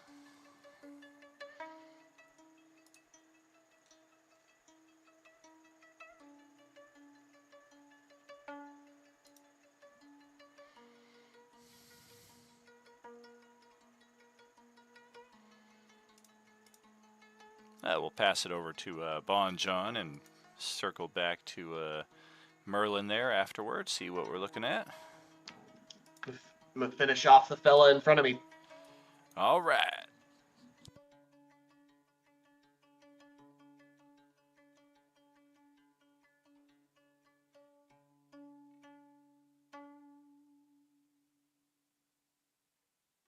Oh man, what's up with all these misses by 1? AC is 14.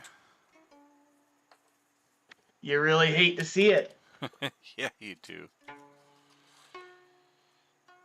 Don't forget you gotta do push to talk. I don't know if Correct, yeah, we were not hearing you in that last bit right there. If you were doing push to talk and we still didn't hear you, try backing out and jumping back into the Discord. Sometimes it's just weird. Any bonus action or movement there from Mr. Bovey? nah. I'll go ahead and end it. All right.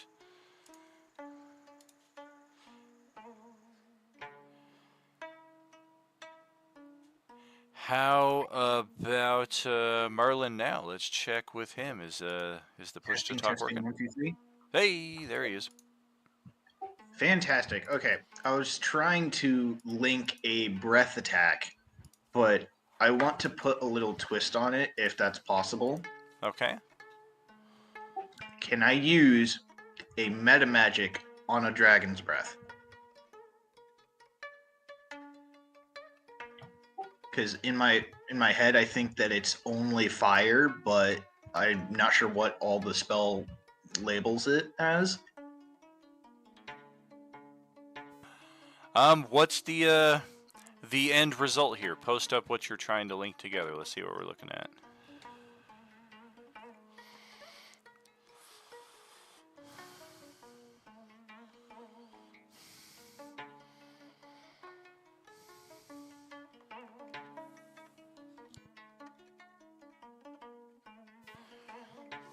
I'm wanting it to go north of my character.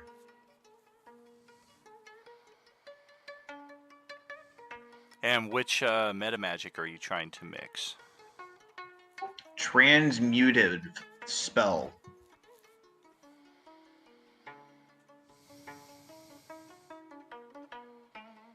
What does that do?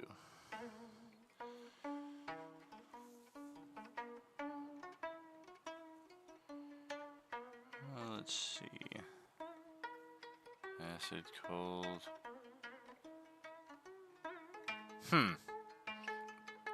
So you spend a sorcery point and you can add thunder to the list of options because it's already got all the other ones, yeah? Very true. So I guess that would be okay. I mean, if you want to burn a sorcery point to do a thunderous dragon's breath, that's okay.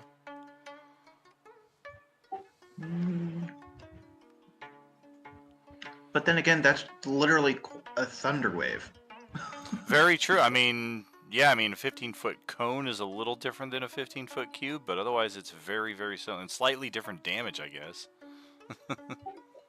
Thunder wave is 2d8.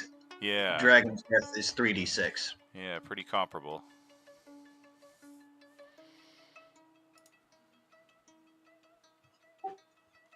Yeah, let's go with that. All right. And we're basically trying to blast the swarm here that just bit on you. Yes, and depending on the reach, is it only a 15-foot cone? Correct. Yeah, unless the meta magic was like a extended spell or distance spell or something like that. Yeah, just that area. I'm not sure if it'll hit this thing right there. It does kind of wash that area with energy, but this appears, it doesn't appear to have any adverse effect to it. It's not a living creature. It appears to be maybe a statue with possibly like a spirit inside of it. But the swarm, I mean, it's only got 1 hit point, so even if I roll a natural 20 on the save, this thing is just getting absolutely obliterated, so we'll just scatter that out into the water.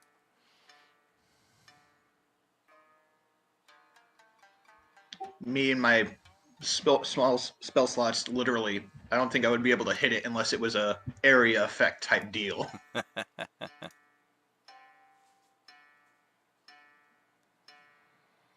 And then I'm going to move, let's see.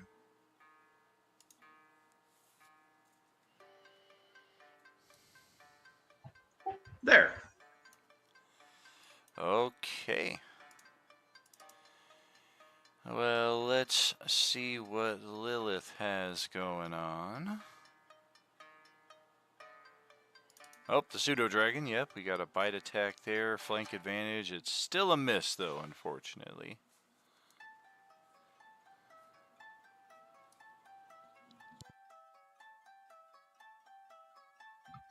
That will be all. All right. Yeah, she is just gonna lean in to this one directly opposite her for 20 points of damage total. And then she kind of gestures to all of you on the other side of the bridge just to follow her, as she will now step aside and leave those two for the majority of you, as we will now continue on this way. Another...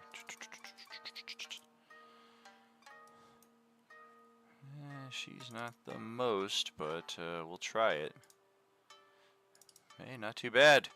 Managed to at least touch down onto this stone right over here and set her up nicely for possible progress next time around. Over to Genzo's turn. Okay, zombie pop back up, right?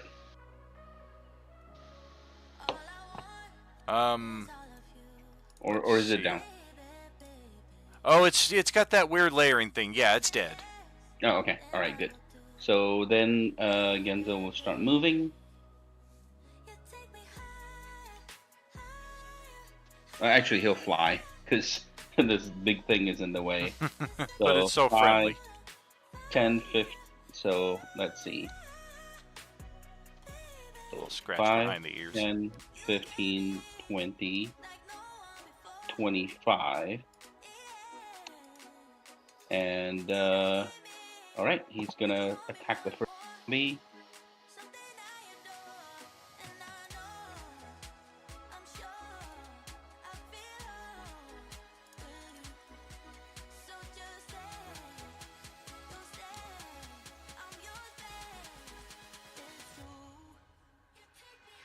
man, what's up with all the missed attacks here? Yeah, that's a miss, right? Yep, okay.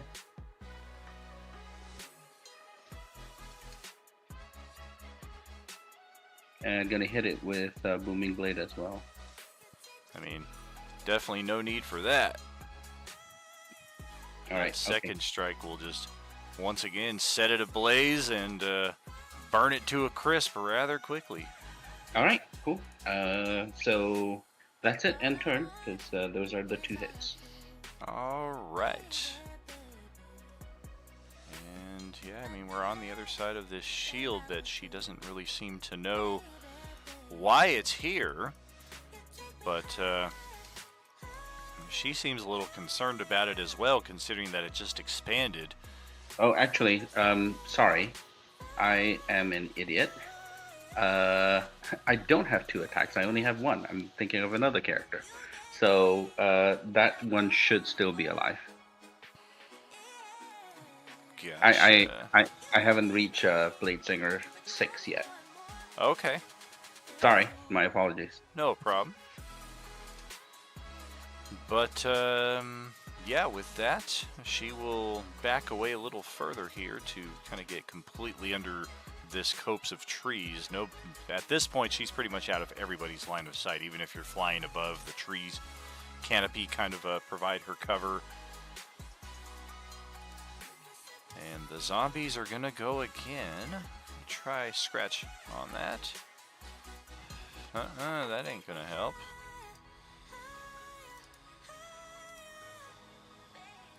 Yeah, this one right here is just pounding away on this shield right here. And the shield is like reverberating and like sparks of energy are flying as the zombie comes into contact with it. But as far as like breaching the shield, that does not seem to be in the realm of possibility given the attacks that we've got here. What did Ozzy hit this zombie with? Was it a melee or a ranged attack? It was melee. Well, I mean, I guess I'll try to retaliate from my... Why is every attack a grab? All right. We're going to try to grab... I would have landed on the ground, if that makes it easier. To attack him, I would have got off my broom if I attacked him, sorry. Gotcha. I'm still stuck in the water, so I'm still at disadvantage regardless, but I appreciate your attempts to help. We're going to try to grab at disadvantage, and it's a natural 1! Woo, woo, woo, woo! So yeah, this thing just loses a few fingernails as we angle the wrong way and come up scratching against the rocks at your feet. Just do the backstroke. This zombie right here, we're going to try to get back up onto solid ground. See if we have any luck. Disadvantage because of the slippery, and once again, we almost make it and comedically fall right back in. Whoa, whoa, whoa, whoa, whoa! Splash. And then we've got these 2. Looks like Genzo is our target. Let me guess, we're both going to try to grab him. Hey, one of them is. The other one is going to try a weapon attack.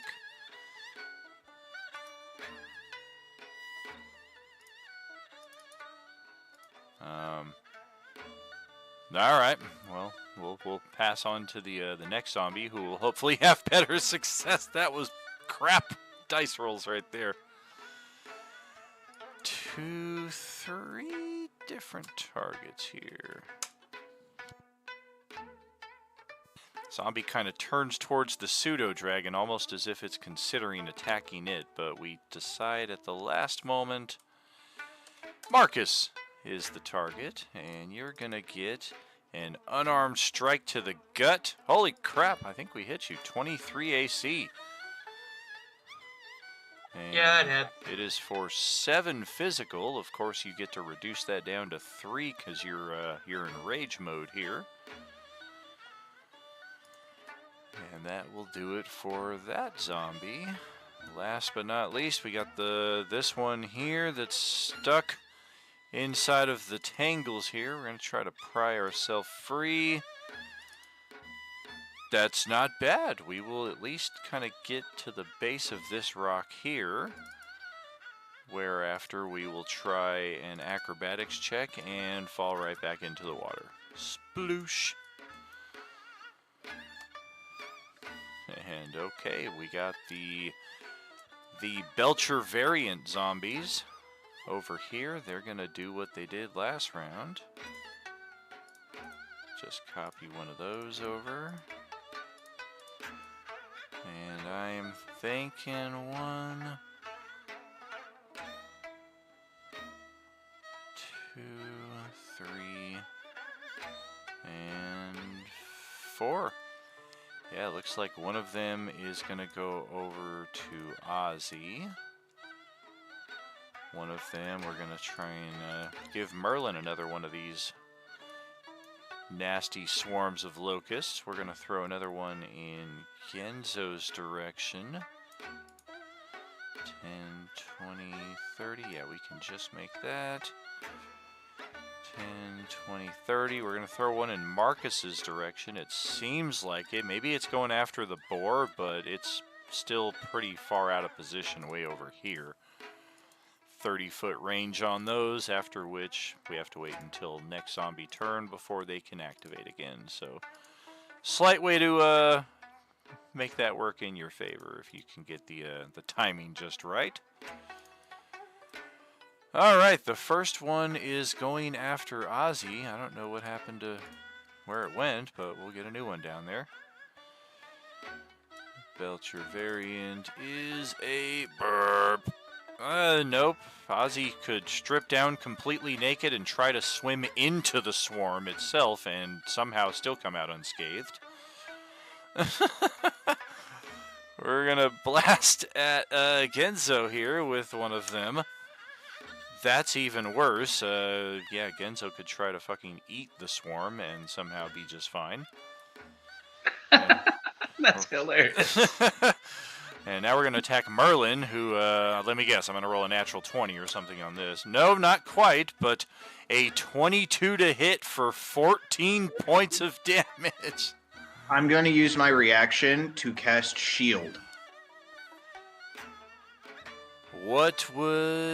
That would give you an AC of 18. I still hit a 22.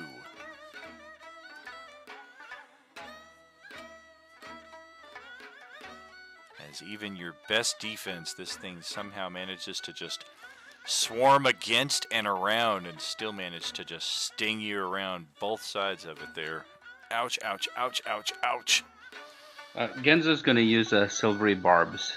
So let's try that and see what happens. Ooh, silvery barbs means that combined with the shield spell, that is a missed attack. Thank you. Teamwork. Cheers. And that's all we got for the zombies, so we will tick a round off of Marcus's rage, and you're good to go.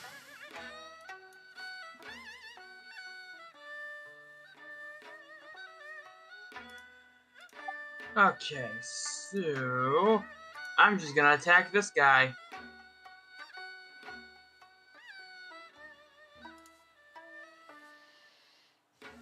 Yes, indeed.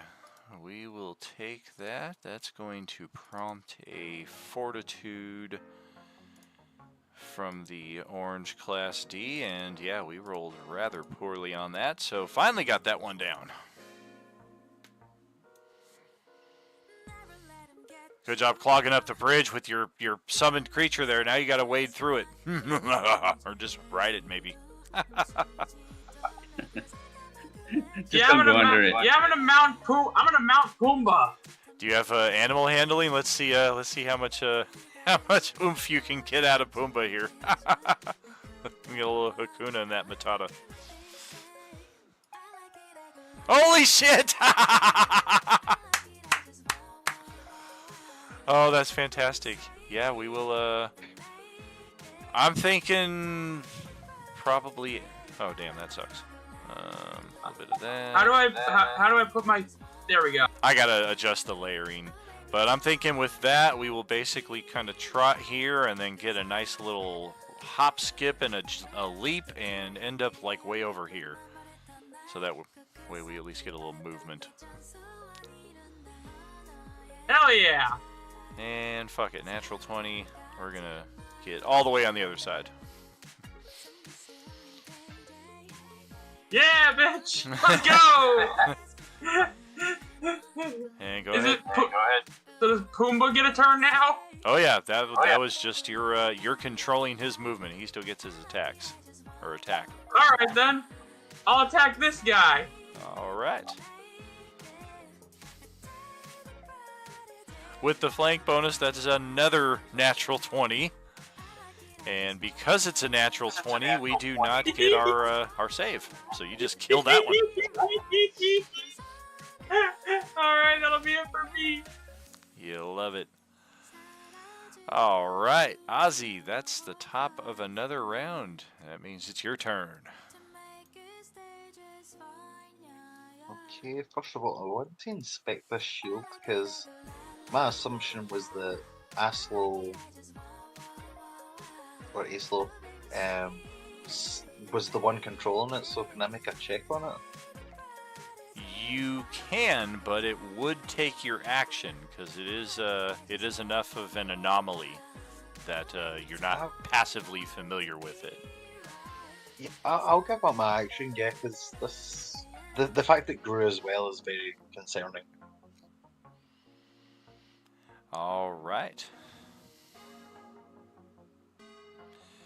What kind of check did he? Can try Arcana, possibly religion. I'll take Arcana. Not 19. too bad. Yeah, you're thinking it's not her who was responsible for the shield, but whatever that tiny little roofed structure is right there on the other side of it. You can just barely see inside of it. I mean, it's maybe like 15 feet deep at the most. And it looks like maybe there's some kind of holy relic or statue inside of there. This might be a shrine of some sort. With that Arcana, can I see? Would I be able to tell what it's repelling? Like, would I be able to, like, misty step inside the shield? You don't know what would happen if you tried that. You don't know if you'd be repelled, if you would be trapped inside of it, or possibly option C.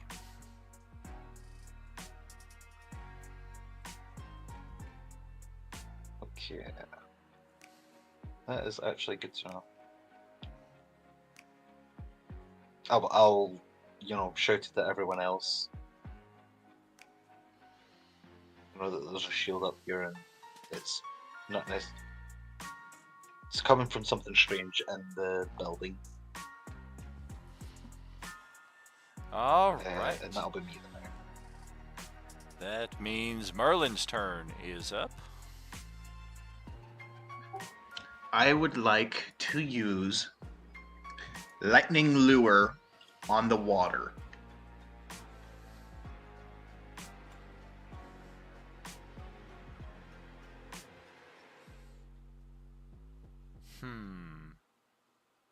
Aww.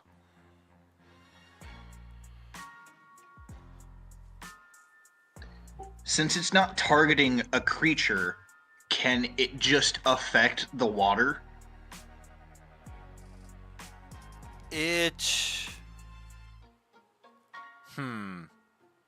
I would say no because the specs of the spell specify you have to target a creature.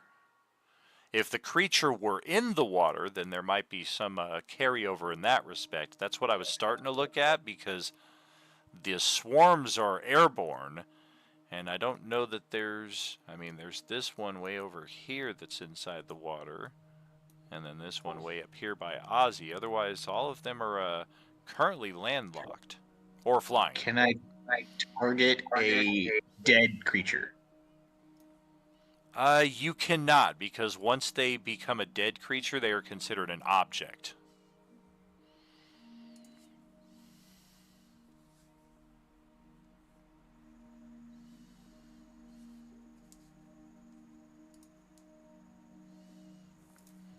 Damn All technicalities. right. If I can't do that, I was linking that to show you what I was attempting to do. Sure. Instead of that action, then I would like to use Thunderwave. Gotcha. Can clip this one flying to the west of you as well as the one on the rocks there beyond. Actually, no, you could probably get all three of them if you like put it on this corner of you. I'm angling it towards that. Yeah, exactly. Yeah, you can hit all three of those in that respect. So con saves, half damage. Once again, the swarm doesn't matter what it rolls; it's going to be just destroyed. The oranges, however, boom boom. That is one yes and one no. So push 10 feet away. Yeah, this one is going to get pushed all the way off the boulder and all the way to the back slippery side, taking 14 force damage. Other one made it save, so we'll take 7. And no push. Unsecured objects. I'm gonna roll a check on this.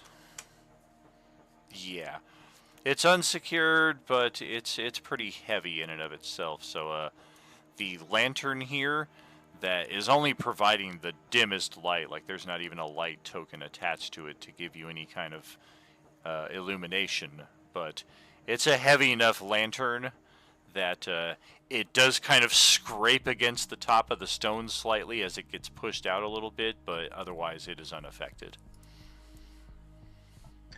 And with my movement, I'm going to activate my winged boots. Oh boy. So that way I get to fly about, and I'm going to fly towards Lilith. Excellent.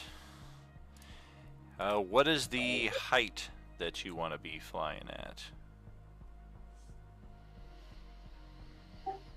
10 feet off the ground. 10 feet. There we go. I also want to make sure that I have enough movement to get to I think you right get, there. I think the winged boots will give you 60 feet of movement, if I'm not mistaken. 10, 20, 30. 30 feet would definitely get you over to here. Or does it just give you movement equal to your speed as flight? I think it's It could be equal to that. my speed. Yeah, maybe that's the advantage of the broom. Yeah, flying speed equal to your walking speed, 4 hours per day. Cool. And now my pet. Yes, indeed. My pet has a movement of 60. So let's get the handy dandy measuring tool out for this. Yeah, I'd say it gets to me. Very fair.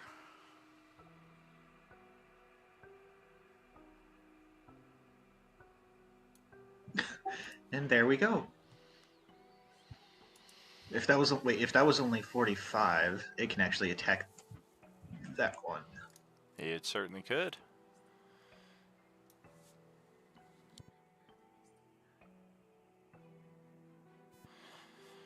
Very cool. And hit or miss. We're going to use this as a opportunity. This is one of the role-playing unlimited house rules. We call it the loose flank. Typically, a flank, you have to be at a direct angle across from each other, like such. Using the loose flank house rule, I would allow something like this as a flank. I would allow something like this as a flank. I do not allow this as a flank, because basically I can kind of imagine like there's room for the monster to dodge openly on this side. Oh man, it just got squashed into a pancake. But if you're at least kind of on opposite sides in a half measure kind of way, then I offer the flank option in that respect. So one thing to keep in mind as you're planning out movements for future turns. That will definitely hit. We will take the damage. They are... No. Huh. All right. Yeah, we are good. We'll take the damage. They don't have to do a Constitution save because they're zombies. That stands to reason.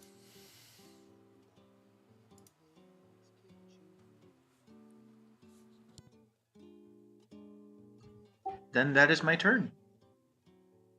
Alrighty, over to Banchan Bovi. Excellent.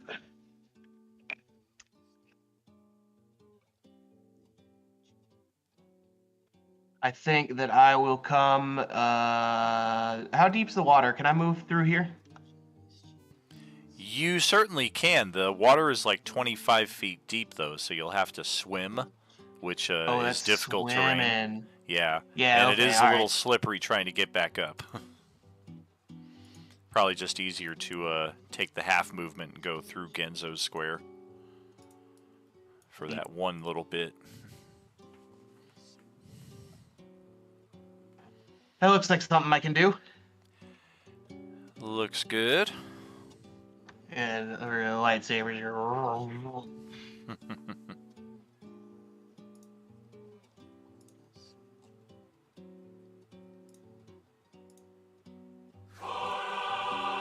Oh, natural 20. Ouch. Okay, well, that's most of its hit points.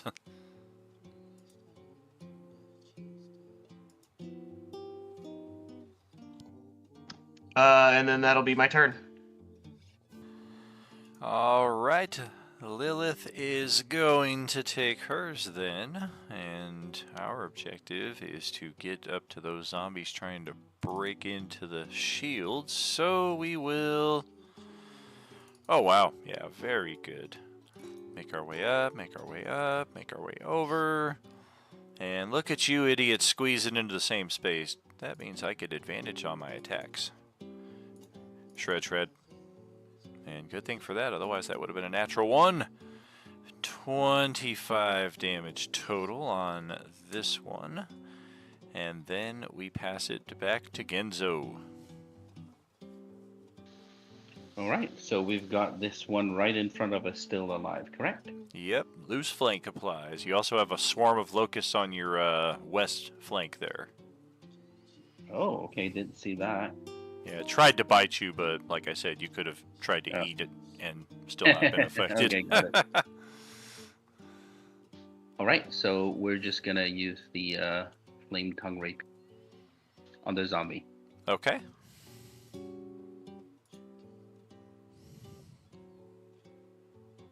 Oh my god. Oh, 31, 50, 60, 70, 75 points of damage, I think, on a guy that had 14 hit points. Wow. Alright. I think that's it then, because I don't think... well, actually, you know what? Hang on. Bon is down here, right? Next to him? He is. Yeah, okay. We're not gonna ditch him. Okay, so we'll give the swarm an additional target. All right. Well, the woman crying for help up here is going to take a stealth action up here and just hope for the best. As we will then pass it back to the zombies. Got Lilith in the field of play now, but yeah, these zombies, as best they can tell, probably somebody's like shooting them with an arrow from a distance, because the zombie behind us certainly wouldn't be attacking us. What zombie? She's invisible. Let's keep attacking the shield. Well, that is about as effective as it was last round, i.e. not at all. And then we got a swarm and a zombie up on Ozzy here. Let's Let's try for the inevitable grab attack. Oh no, it's not. It is a pummel attack at disadvantage. The swarm does not have disadvantage. Neither of them can hit though. And then we go to... Well, there's this zombie here that's got a pseudo-dragon up in its face.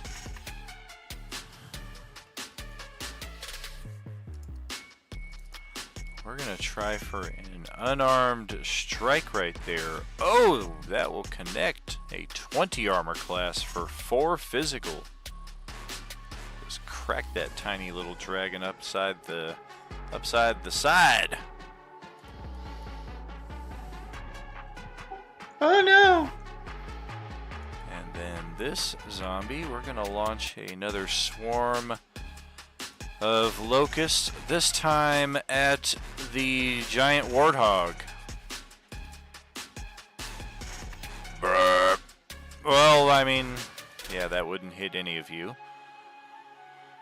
There is the swarm still on Genzo. We'll try a replay. Nope, once again. That's okay. We got one that was kind of going after Marcus last time until Marcus hopped on the Warthog and completely cleared the distance, and now Bonjon Bovi is right next to it, so we will attack him with this swarm right there. Be a lot cooler if you didn't. I got a bug zapper in my hand. Yeah, I don't have a flank bonus to turn that miss into a hit, so unless you're gonna somehow take your armor class all the way down to a 6, I got nothing.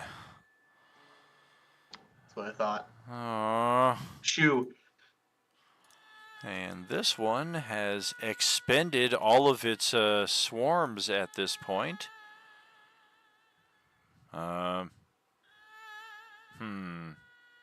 Yeah, this could go one of 2 ways. That's going to go that way, okay.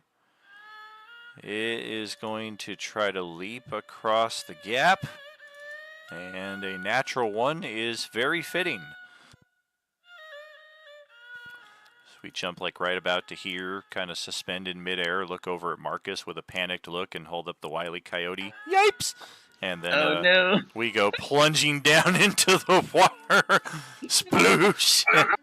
I believe I can splash. And yeah, we're gonna have the water carry it downstream. Hey, very fittingly, this is the one that has also a pool of water in its background. Oh, why me? Okay, so yeah, let's go up to this one who's done nothing but embarrass itself this whole time. And we're going to continue with more of the same. We make it up the slope and we fall back into the water. Okay, this... Oh, nope, we already did that action. We already did them, we did them. Okay, so we got these 2 over here, and that's it. Yeah, really just have the 1 move at this point. Holy moly, even with disadvantage. Look at them. What champs. Perseverance. We made it back up onto the rock and realized that this is not the rock that you guys are on, and neither of us are Belcher zombies. Or no, this one is. We got a Belch left. Burp. Let's give it to... Let's give it to Marcus. Spread the field. Oh god, not the bees! Another natural 1. Oh, these dice tonight. Oh boy. That's it for the zombies. Marcus is his turn to retaliate. Forgot to tick off the rage last time. Got it. Okay. I'm going to, I guess, attack the murder bees.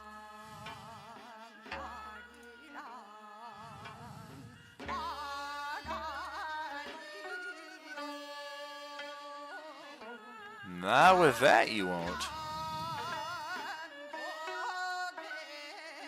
The bees actually have one better AC than the zombies that spawned them.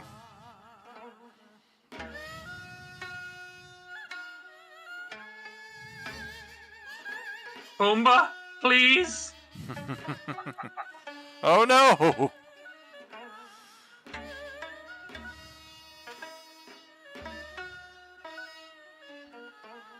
All of a sudden, the attacks did not work.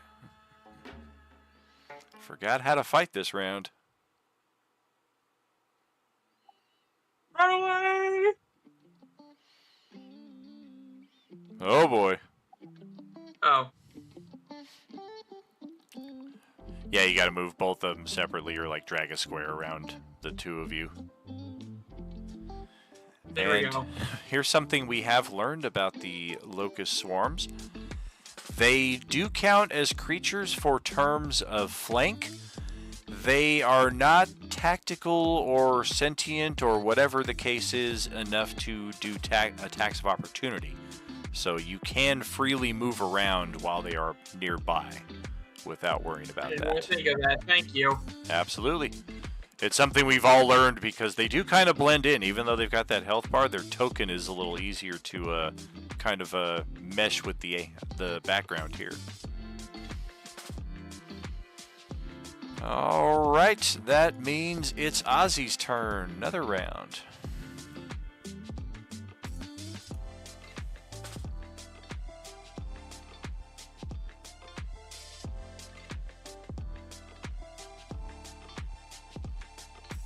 What to do?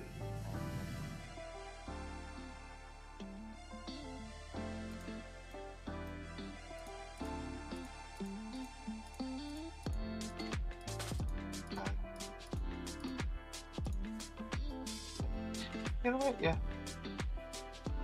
I'm gonna cast Spray of Cards. Spray of carbs. You're gonna fucking douse me with carbohydrates? Yo, are you gonna shoot garlic bread at him? I'm allergic. Okay, I cast Catapult and use Marcus then. In fact, you know, Chromatic Orb actually. I'll do cold. I'll do fire damage. You can do a ranged attack in melee. You know what, that is Disadvantage. a good point.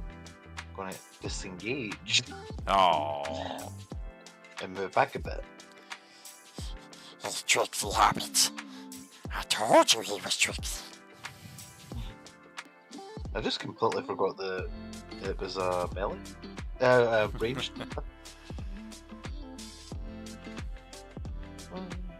Oh. Yeah, for all the good it did you. Well, God forbid you had to use the 26 on the attack roll there. Oh God, 40.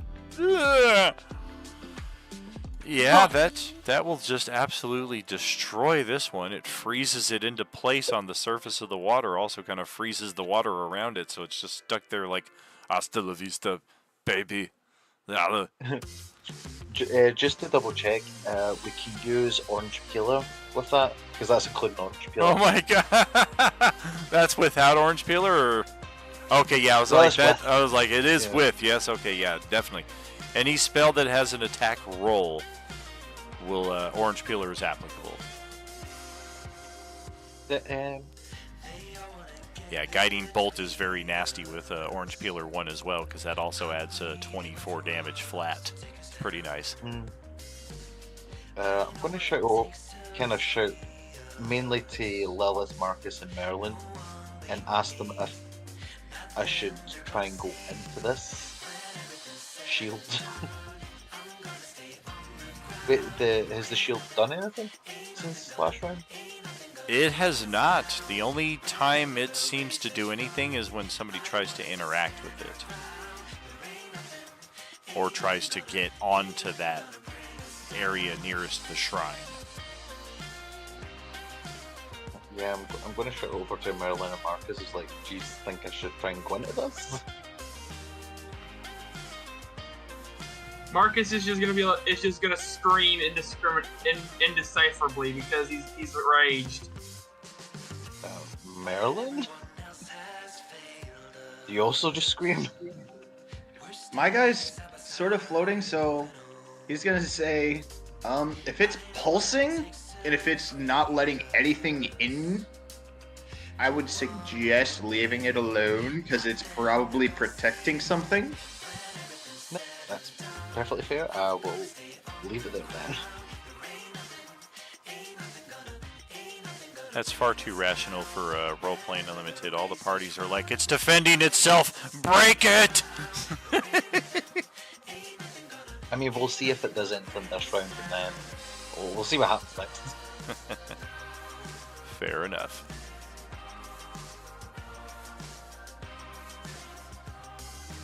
Any additional movement there, or are you just gonna chill out right there?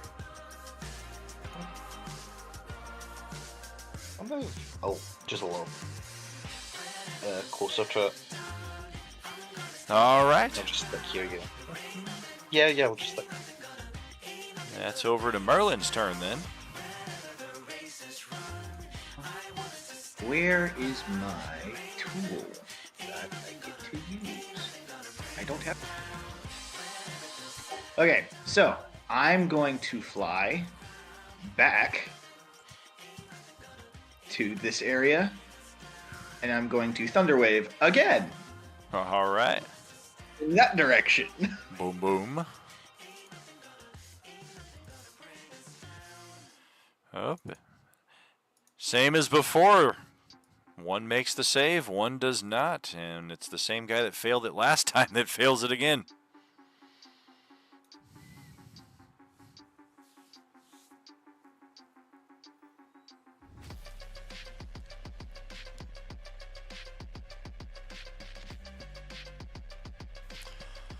Oh, that is some poor damage.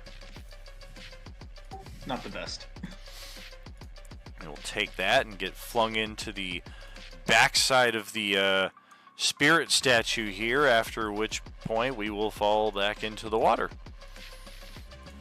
And then I'm going to use more movement to fly away. All right. I'm going to do some measuring real quick. Sounds good.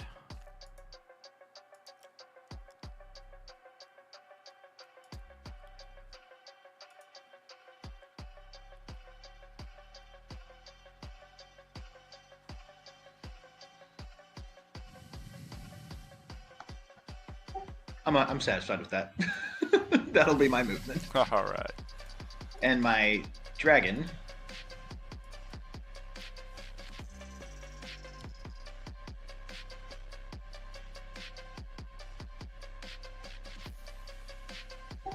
will wrap around. Oh man. That will certainly hit.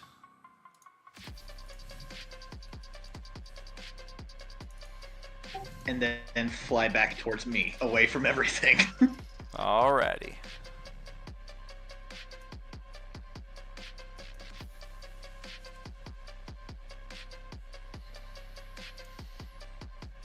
How about and that'll be my turn. How about John Bovey? Is it my turn? Yes, I do. Okie dokie. Is the lightsaber an effective weapon against bug swarms? Oh, definitely. Like, okay, cool. I'm gonna have a whack at these ones next to me then. Alrighty.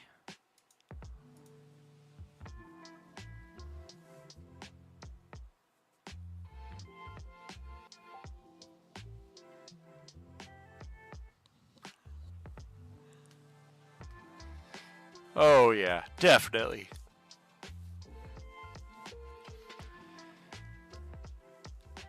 Let's see. These How many? Swarms can deal like 25 points of damage to you guys, but they only have one hit point. They are they only have one hit point? Okay. Yeah, they're definitely glass cannons, so you can't really afford to leave them around the field because every so often they get a lucky hit and your hit point bar gets dropped greatly. Right, yeah, we hate that. That's awful. Ain't good. And then I think what I'm gonna do is I'm just gonna move myself up here, I think.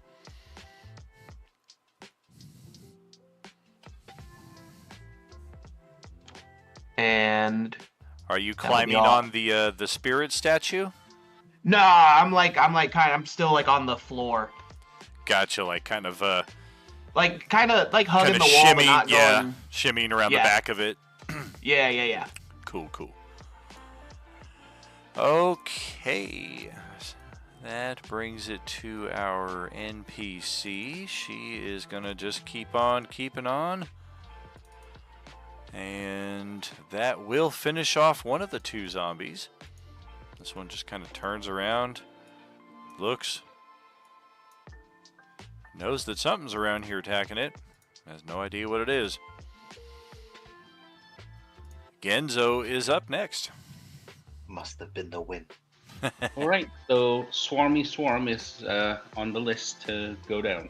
All right. Kick his ass, Seabass. Oh, gosh. 37. Sorry, actually, I should not be using that one. It should just be a regular damage one, right? Because it's not a zombie, right? They Or is are not zombies, but they are undead. Ah, okay. Well, there you go. And that takes it down, and there shouldn't be anybody else around him, correct? Or no? Correct, yeah, the next one is up here. Oh, okay. Yeah, so he is going to then fly his 30 to try and get to Lilith as quickly as possible. So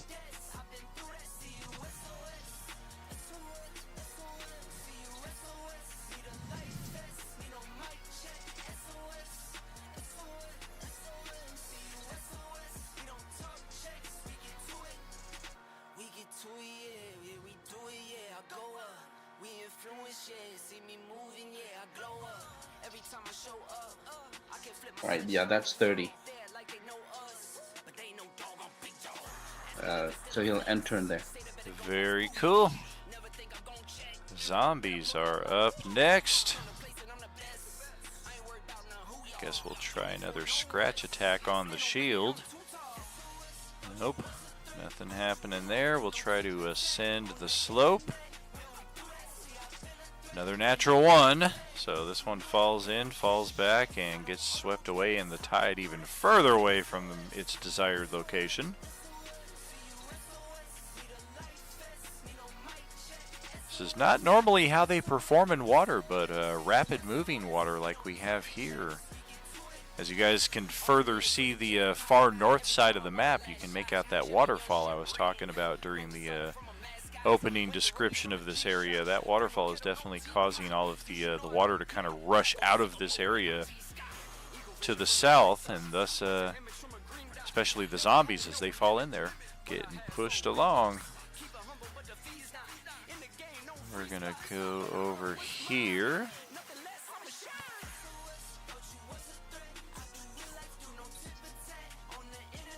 I think we forgot our attacks of opportunity on the pseudo dragon. Lucky accident. Yep, we are both out of swarms as well, so we can't belch anymore. Oh gosh, okay. So yeah, this one is going to jump across the chasm and try to if it's jumping, do I get an attack of opportunity? What's that? If it's jumping, do I get an attack of opportunity on it? If it leaves your threatened area, absolutely. It doesn't matter how it moves, but it's actually trying to jump onto you. It's going to try a leaping bite attack and miss horribly. And then yeah, it just kind of like barely comes down on the edge of the stone right here after all that. Actually, no, that wouldn't. It would come down like right about here and then slowly start to drift out of the way. That is one exception, is forced movement does not provoke attacks of opportunity. So this thing came kind of close to your armor class and then just fell into the water. This one may try something similar. Yes, it is, except this is an impossible roll. Doesn't matter what we get. We're going to roll it anyway. And yeah, we're going to try to dive at John Bovey all the way over there and make it like half the distance and also end up plunging ourselves into the water.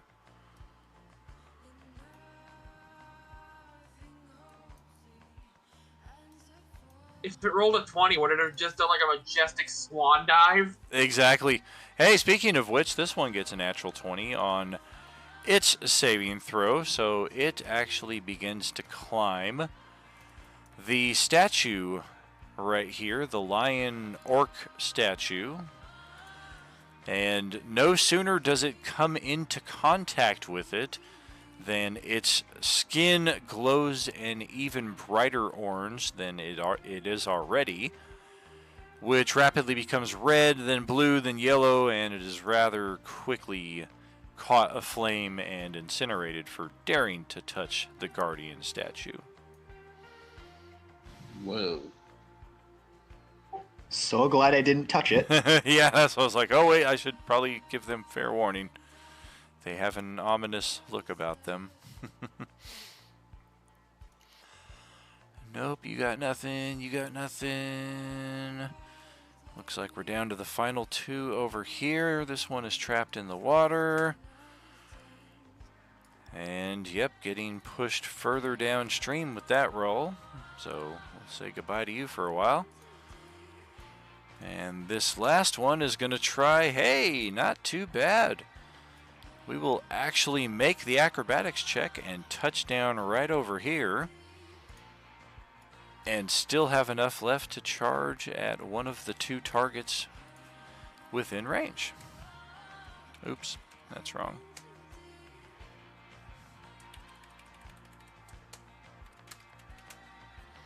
Going after the boar. Try to bite it. That is a 12 armor class on the boar. I think we might have got it. 6 damage after that.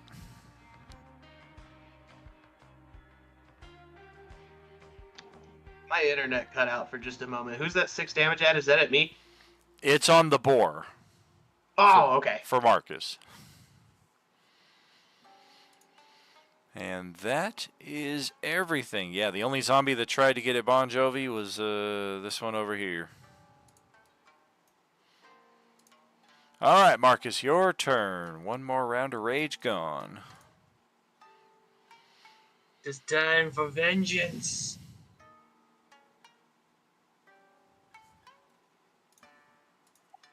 I'm actually going to dismount my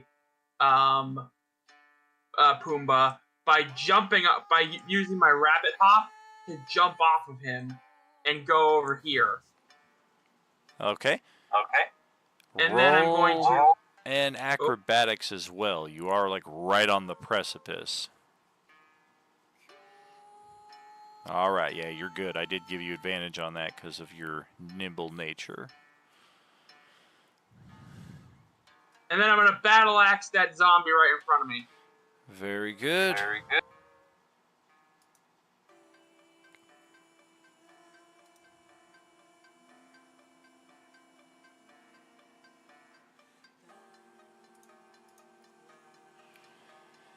That's a hit.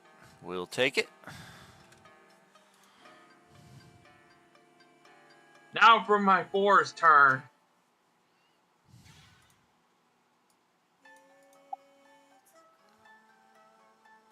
He's going to go for this zombie right here. Oh. No flank. Oh, wait a second. That zombie is actually probably like 10 feet below you because it's floating through the river right there. Okay, I'll go for this one then. Good deal. That's a hit. We got it. Oh, goodness. Come on. There we go.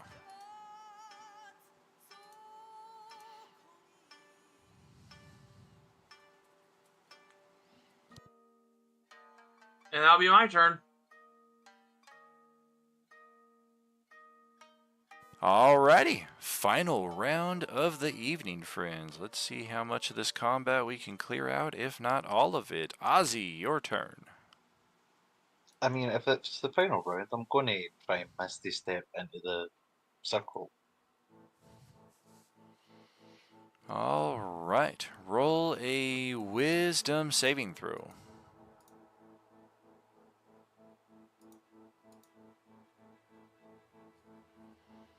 18? Alright. You are stunned. That's fair. But I did make it in. You are inside. I'm just stunned. Merlin, over to your turn. All right. So I am flying. I'm going to fly to within arm's reach of that zombie. And I will then use Shocking Grasp on it. It holds up its arms like a toddler wanting to be picked up.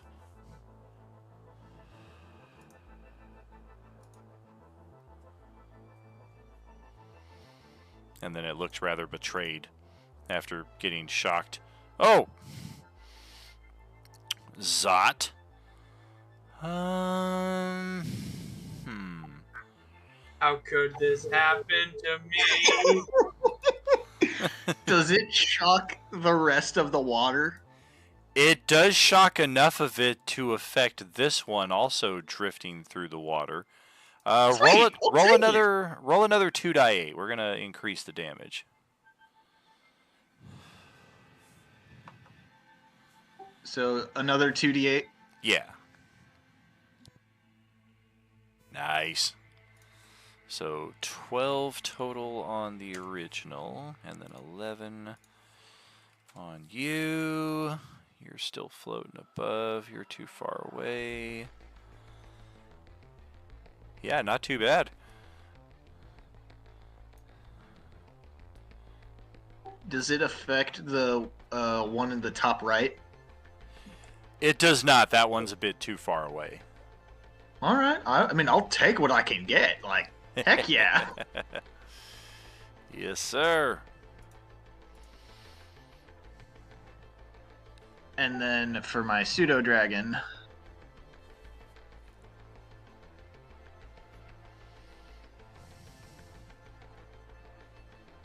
Nice. pseudo dragon will sting. Get that loose flank. Unfortunately, the same number on both sides, and they're both a miss. Womp womp.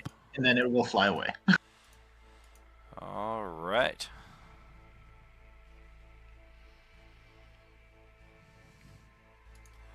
Well, over to Dave. What you got? Violence, of course. Just Gonna dive run into up the water there. and have a swing at this fella here. He's in the water. Oh wait, I'm in water? Well, no, the zombie is. You're like a good 15 feet up above him where you just were. But that zombie's floating through the water down there below you. I see. Well, then I'm not gonna do that. I'm actually gonna... Oh, sorry, push to talk. I'm gonna come over here instead and deal with this swarm. Nice. Yeah, it's flying just about arm's length right there.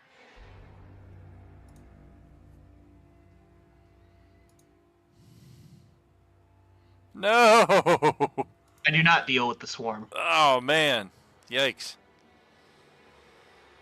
Not so That is all. good. All right. Well, Lilith is going to take her final turn of the evening. See if she can shred this one down. We just need one crit. Can't get it. 25 damage. Going to take us at least another round to finish that one off. Over to Genzo's final turn for the night. All right, so 2 zombies next to each other, correct? Right near him? Yeah, you got one on either side of you. Well, one of Oh. them is still like kind of in like wading through the river 10 feet down below you. Oh, okay, good. We don't need to deal with that one. And it doesn't look like Merlin is in trouble, right? From that one? He's okay, yeah. He's flying like Okay. easily 20 feet above it. Oh, fantastic. Okay, so then we'll just go for the one that's right next to him. All right.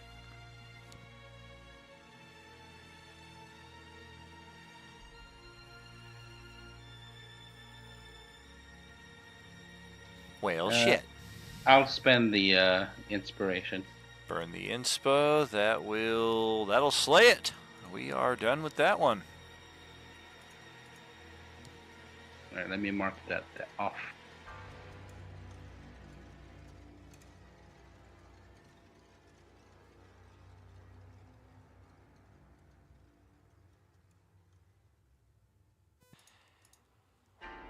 That it for his turn? Oh, sorry, yes. All right. And she will remain hiding up here by the shrine. Didn't even really see what happened to Ozzy. Saw that he was kind of floating out there for a second, and then all of a sudden he disappeared. The zombies are up next. We got one that's still going to try to scratch its way into the shield. Finally did something, as the shield for the first time has a bit more of a noticeable response. You guys actually see like as the zombie scratches the side of it, like there's an actual physical tear in the side of the shield that over the next 2 to 3 seconds kind of mends itself. And then we got a zombie floating around in the water. That is like the 5th natural one that this zombie has rolled this session. I think you are going to float off the map. We're done with you.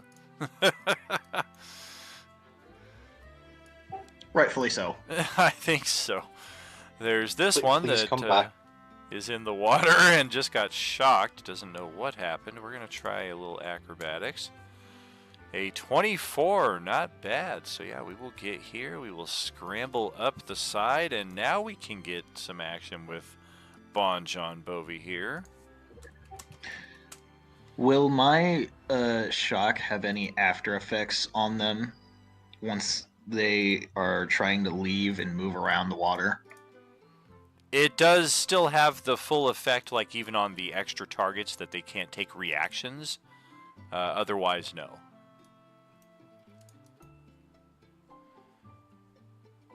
We are going to try to scratch on Dave here. That is nothing happening. We didn't even get a piece of his shield in that, or no, piece of his armor. He doesn't have a shield. Please let the drowning one come back in 6 sessions as a swimming mini boss. Finally, I have learned to swim.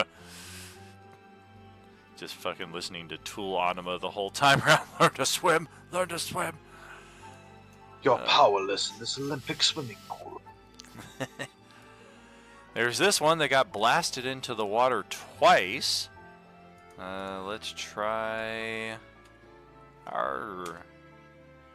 Nope. Nothing doing there. We are just getting pushed further on that old man. He's a real motherfucker. Gonna kick him on down the line. Yeah, we going right down that way. That was a good song. Fucking love that song. Actually, that was good singing. Oh, thank you.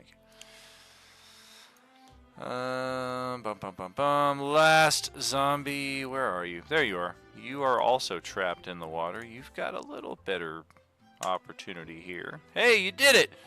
I'm proud of you. You made it up onto that little platform right there, and we can just reach Opportunity! out. Oh, but you're flying, aren't you? I am. Yeah, so you're out of my reach. Is how I took it. Or are you floating 10 feet above the water or 10 feet above the boulder line? The water itself. Sure thing. Go ahead, take a swipe. Please do a shove attack. Shove it back in the water. Please. Please. Would I be only using my dagger, or would I be able to actually use a spell? If you have For the a reaction. Warcaster feat, you can cast a spell with an opportunity attack. Otherwise, it has to be a melee weapon in hand. I have a dagger. Oh yeah, give it a stab. Dope! Well, that's no good. We're going to try to bite Genzo here. Bite! Not quite. Genzo even kind of leans his jugular in because he hasn't taken a point of damage all year so far, and we still can't get nothing happening. Nope. Nope. I love it all year. I haven't hurt you all year. No damage. That's it. All right, Marcus, up next. Okay, He just let me looks just too check good. something People are real quick. people are like, you know, he we can't sully his clothing.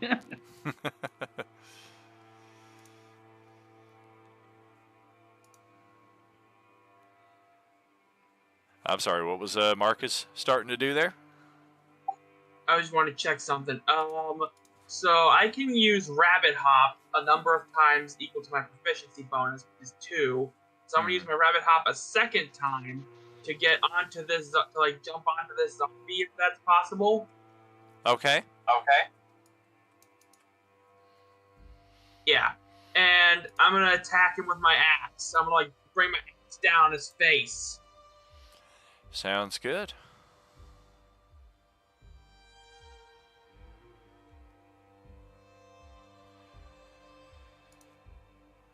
Roll a die 6 as well.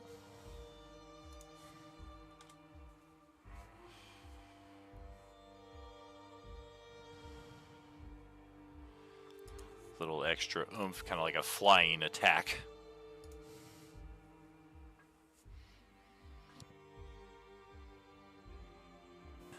And are you trying to remain on the zombie, or is it just like a kind of like a temporary perch while you attack?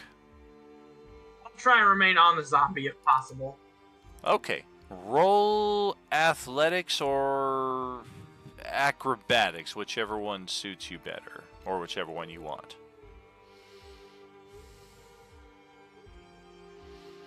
Alright, I'm going to try an acrobatics to see if I can buck you off here as this thing just goes into full horse mode here. Oh, nope, that's not happening. If anything, it almost sinks an ankle into the mud at the side of the rock here.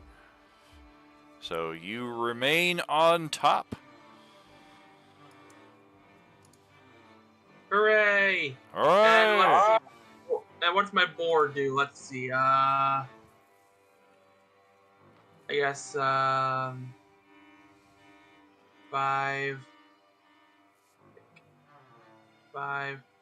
10.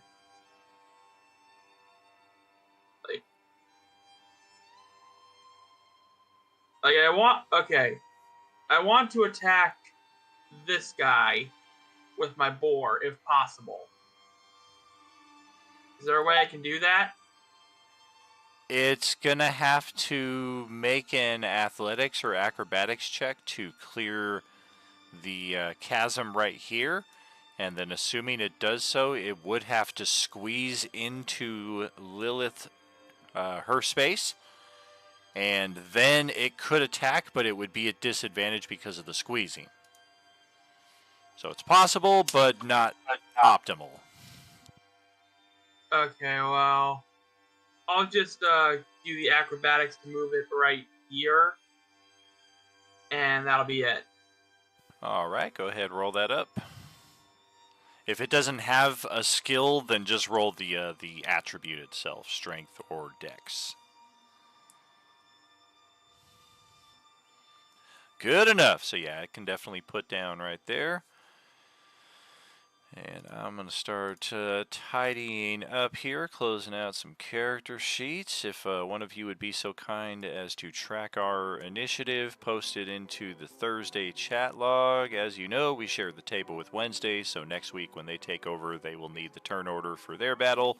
Because, as I said, they are fighting a Dracolich right now and a lot of different monsters. If you guys didn't catch it last week, just a brief detour over to the battle map that they're playing on. I'm kind of proud, but also a little embarrassed at this map. It's a little clunky. What I did is I took the existing regional map from Incarnate, and I just kind of cut away that little piece to make our own little battle map. But the scale is ridiculous. Each square is 30 feet. That's why their tokens are so small, and it's very difficult for them to move around. I don't even think the Dracolich is on the map right now for them to be able to see. Like, it's very easy for it to get away. And when I tried to make the map at a 5 foot per square scale, it was like 600 squares by 400 squares wide. Like, it would take months to navigate this stupid map. So it's fun, it looks cool, but it's also a tad like, aw. So that's what they got going on next Wednesday. Did you guys have time to track the initiative before I jumped you over there? I'm sorry. If not, I will get y'all over here again real quick to get that. And yeah, please post that up in our Thursday chat. And then we will head on back to the starting page here on our Roll20. And a gracious welcome back to all of you. Happy New Year, happy 2025. It is our final table of Role-Playing Unlimited that has not had a session yet in 2025 until now. As I was saying at the start of the stream, you guys had the honor of the final session of 24. But it did also mean that you had the longest wait to start up for 25. It is not the end of our Week 9 schedule, though. We do have Sunday night coming up, of course, this Sunday. And then we have Wednesday table for next week. That will officially wrap up our session, our Week 9 schedule here at Role-Playing Unlimited for Coalescence Act 5. We've got our 3 separate storylines in full sway right now, friends. We've got Cyberpunk Waterdeep, and what was up with Infiltrating the Yakuza? That was the title of our stream tonight. It's a slow burn. We're supposedly in a cyberpunk setting, but it doesn't look anything like that. As I said at the start of the session, it's going to be a while before we see anything like that. You might be a little interested to see what the setting looks like after being promised a cyberpunk setting here and seeing that it still very much appears to be feudal Japan Waterdeep mix. But all things in good time, friends, and it's a very small map, so it won't take us long to get there. Thank you very much for showing up here tonight for our new player here. Round of applause, jumping in without missing a beat. Solid addition to the group. Good to have you here, friend. It is very much a pleasure to be here. Honestly, like my backstory, I kind of come up with them on the spot. I don't really put a whole lot of, long thought process behind it. I just make it off the hip. Sometimes those are the best ones. Sometimes you come in with no backstory at all and you kind of discover it through playing the character. That can be equally as fun. Or the tried old, I've had this idea in my head for years and I wrote 6 pages of backstory and I want to play this character based off of what the idea was. Like, there's no right or wrong way to do it as long as you're having fun. That's one of the great joys of D&D is there's, I remember back in, I don't think they have this in the player's handbook or anything like that now. I think most people are aware enough with the general concept of D&D that it doesn't need to be explained, but back in the original D&D days when I was playing, I remember in the player's handbook it would say, like, there would be like a little caption of how do you win D&D, and that was always the little thing, and there was, as long as everyone's having fun, everybody's winning. And that's something that is not true to a lot of games, is kind of unique to D&D and other TTRPGs. So, Great stuff here tonight, friends. It's a pleasure to be back with our Thursday night table. Hopefully we get Kai back for next session. Hopefully Brandon is able to finagle his schedule so that he can continue on with us as well. Otherwise, we may have another open seat at this table as well. But those tend to get filled very quickly, as we found out tonight. Thank you, as always, friends, for joining us on TikTok, on Facebook. Actually, no, not on Facebook today. I had to change my password there, so I'm not able to link up there right now. But YouTube, TikTok, Twitch, thank y'all. We see you out there. Much love, friends. We will catch up with you again on Sunday night. Until then, as always, there is no RU without you. Have a good night, friends. Thanks for running, man. Bye. Thank you. Have a good night, y'all. Thanks, everyone. See you later. Good night.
SOS. SOS. SOS.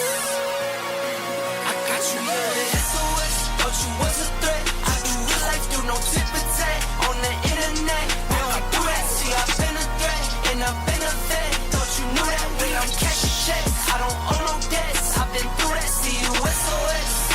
SOS. SOS. See you SOS. Need a life vest. Need no mic check. SOS. SOS. SOS. See you SOS. We don't talk checks. We get to it. We get to it, yeah, we do it, yeah, I go up. We influence, yeah, see me moving, yeah, I glow up. Every time I show up, I can flip my switch out. They act like they know us, but they ain't no dog on big dog. Asking if it's still a flex. Say they better go ask Booyah. Never think I'm gon' check. Better pull up like whoa. Come to place and I'm the best. I ain't worried about none who y'all. 24, no rest. Stand on business, I'm too tall. Thought you was a threat. I do real life, do no tip and tat. On the internet, we don't do that. See, I've been a threat and I've been a vet. Thought you knew that when I'm cashing checks. I don't owe no debts. I've been through that. See you SOS. SOS. SOS. See you SOS. Need a life vest. Need no mic check. SOS. SOS. SOS. See you SOS. We don't talk checks. We get to it. All in for the jackpot. Every time I want the last shot. Championship ring. Ring started from a mascot. Went to Rollies from a G-Shot. Brand new kettle, no teapot. You should know I don't play. Go sicko mode like I'm T-Scott. Eagle vision from the treetop. Went to image from a green dot. Never had no limit, but I had some Reeboks. Keep it humble, but the fees not. In the game, no free spots. But I earn what's mine. Nothing less, I'ma shine. Thought you was a threat.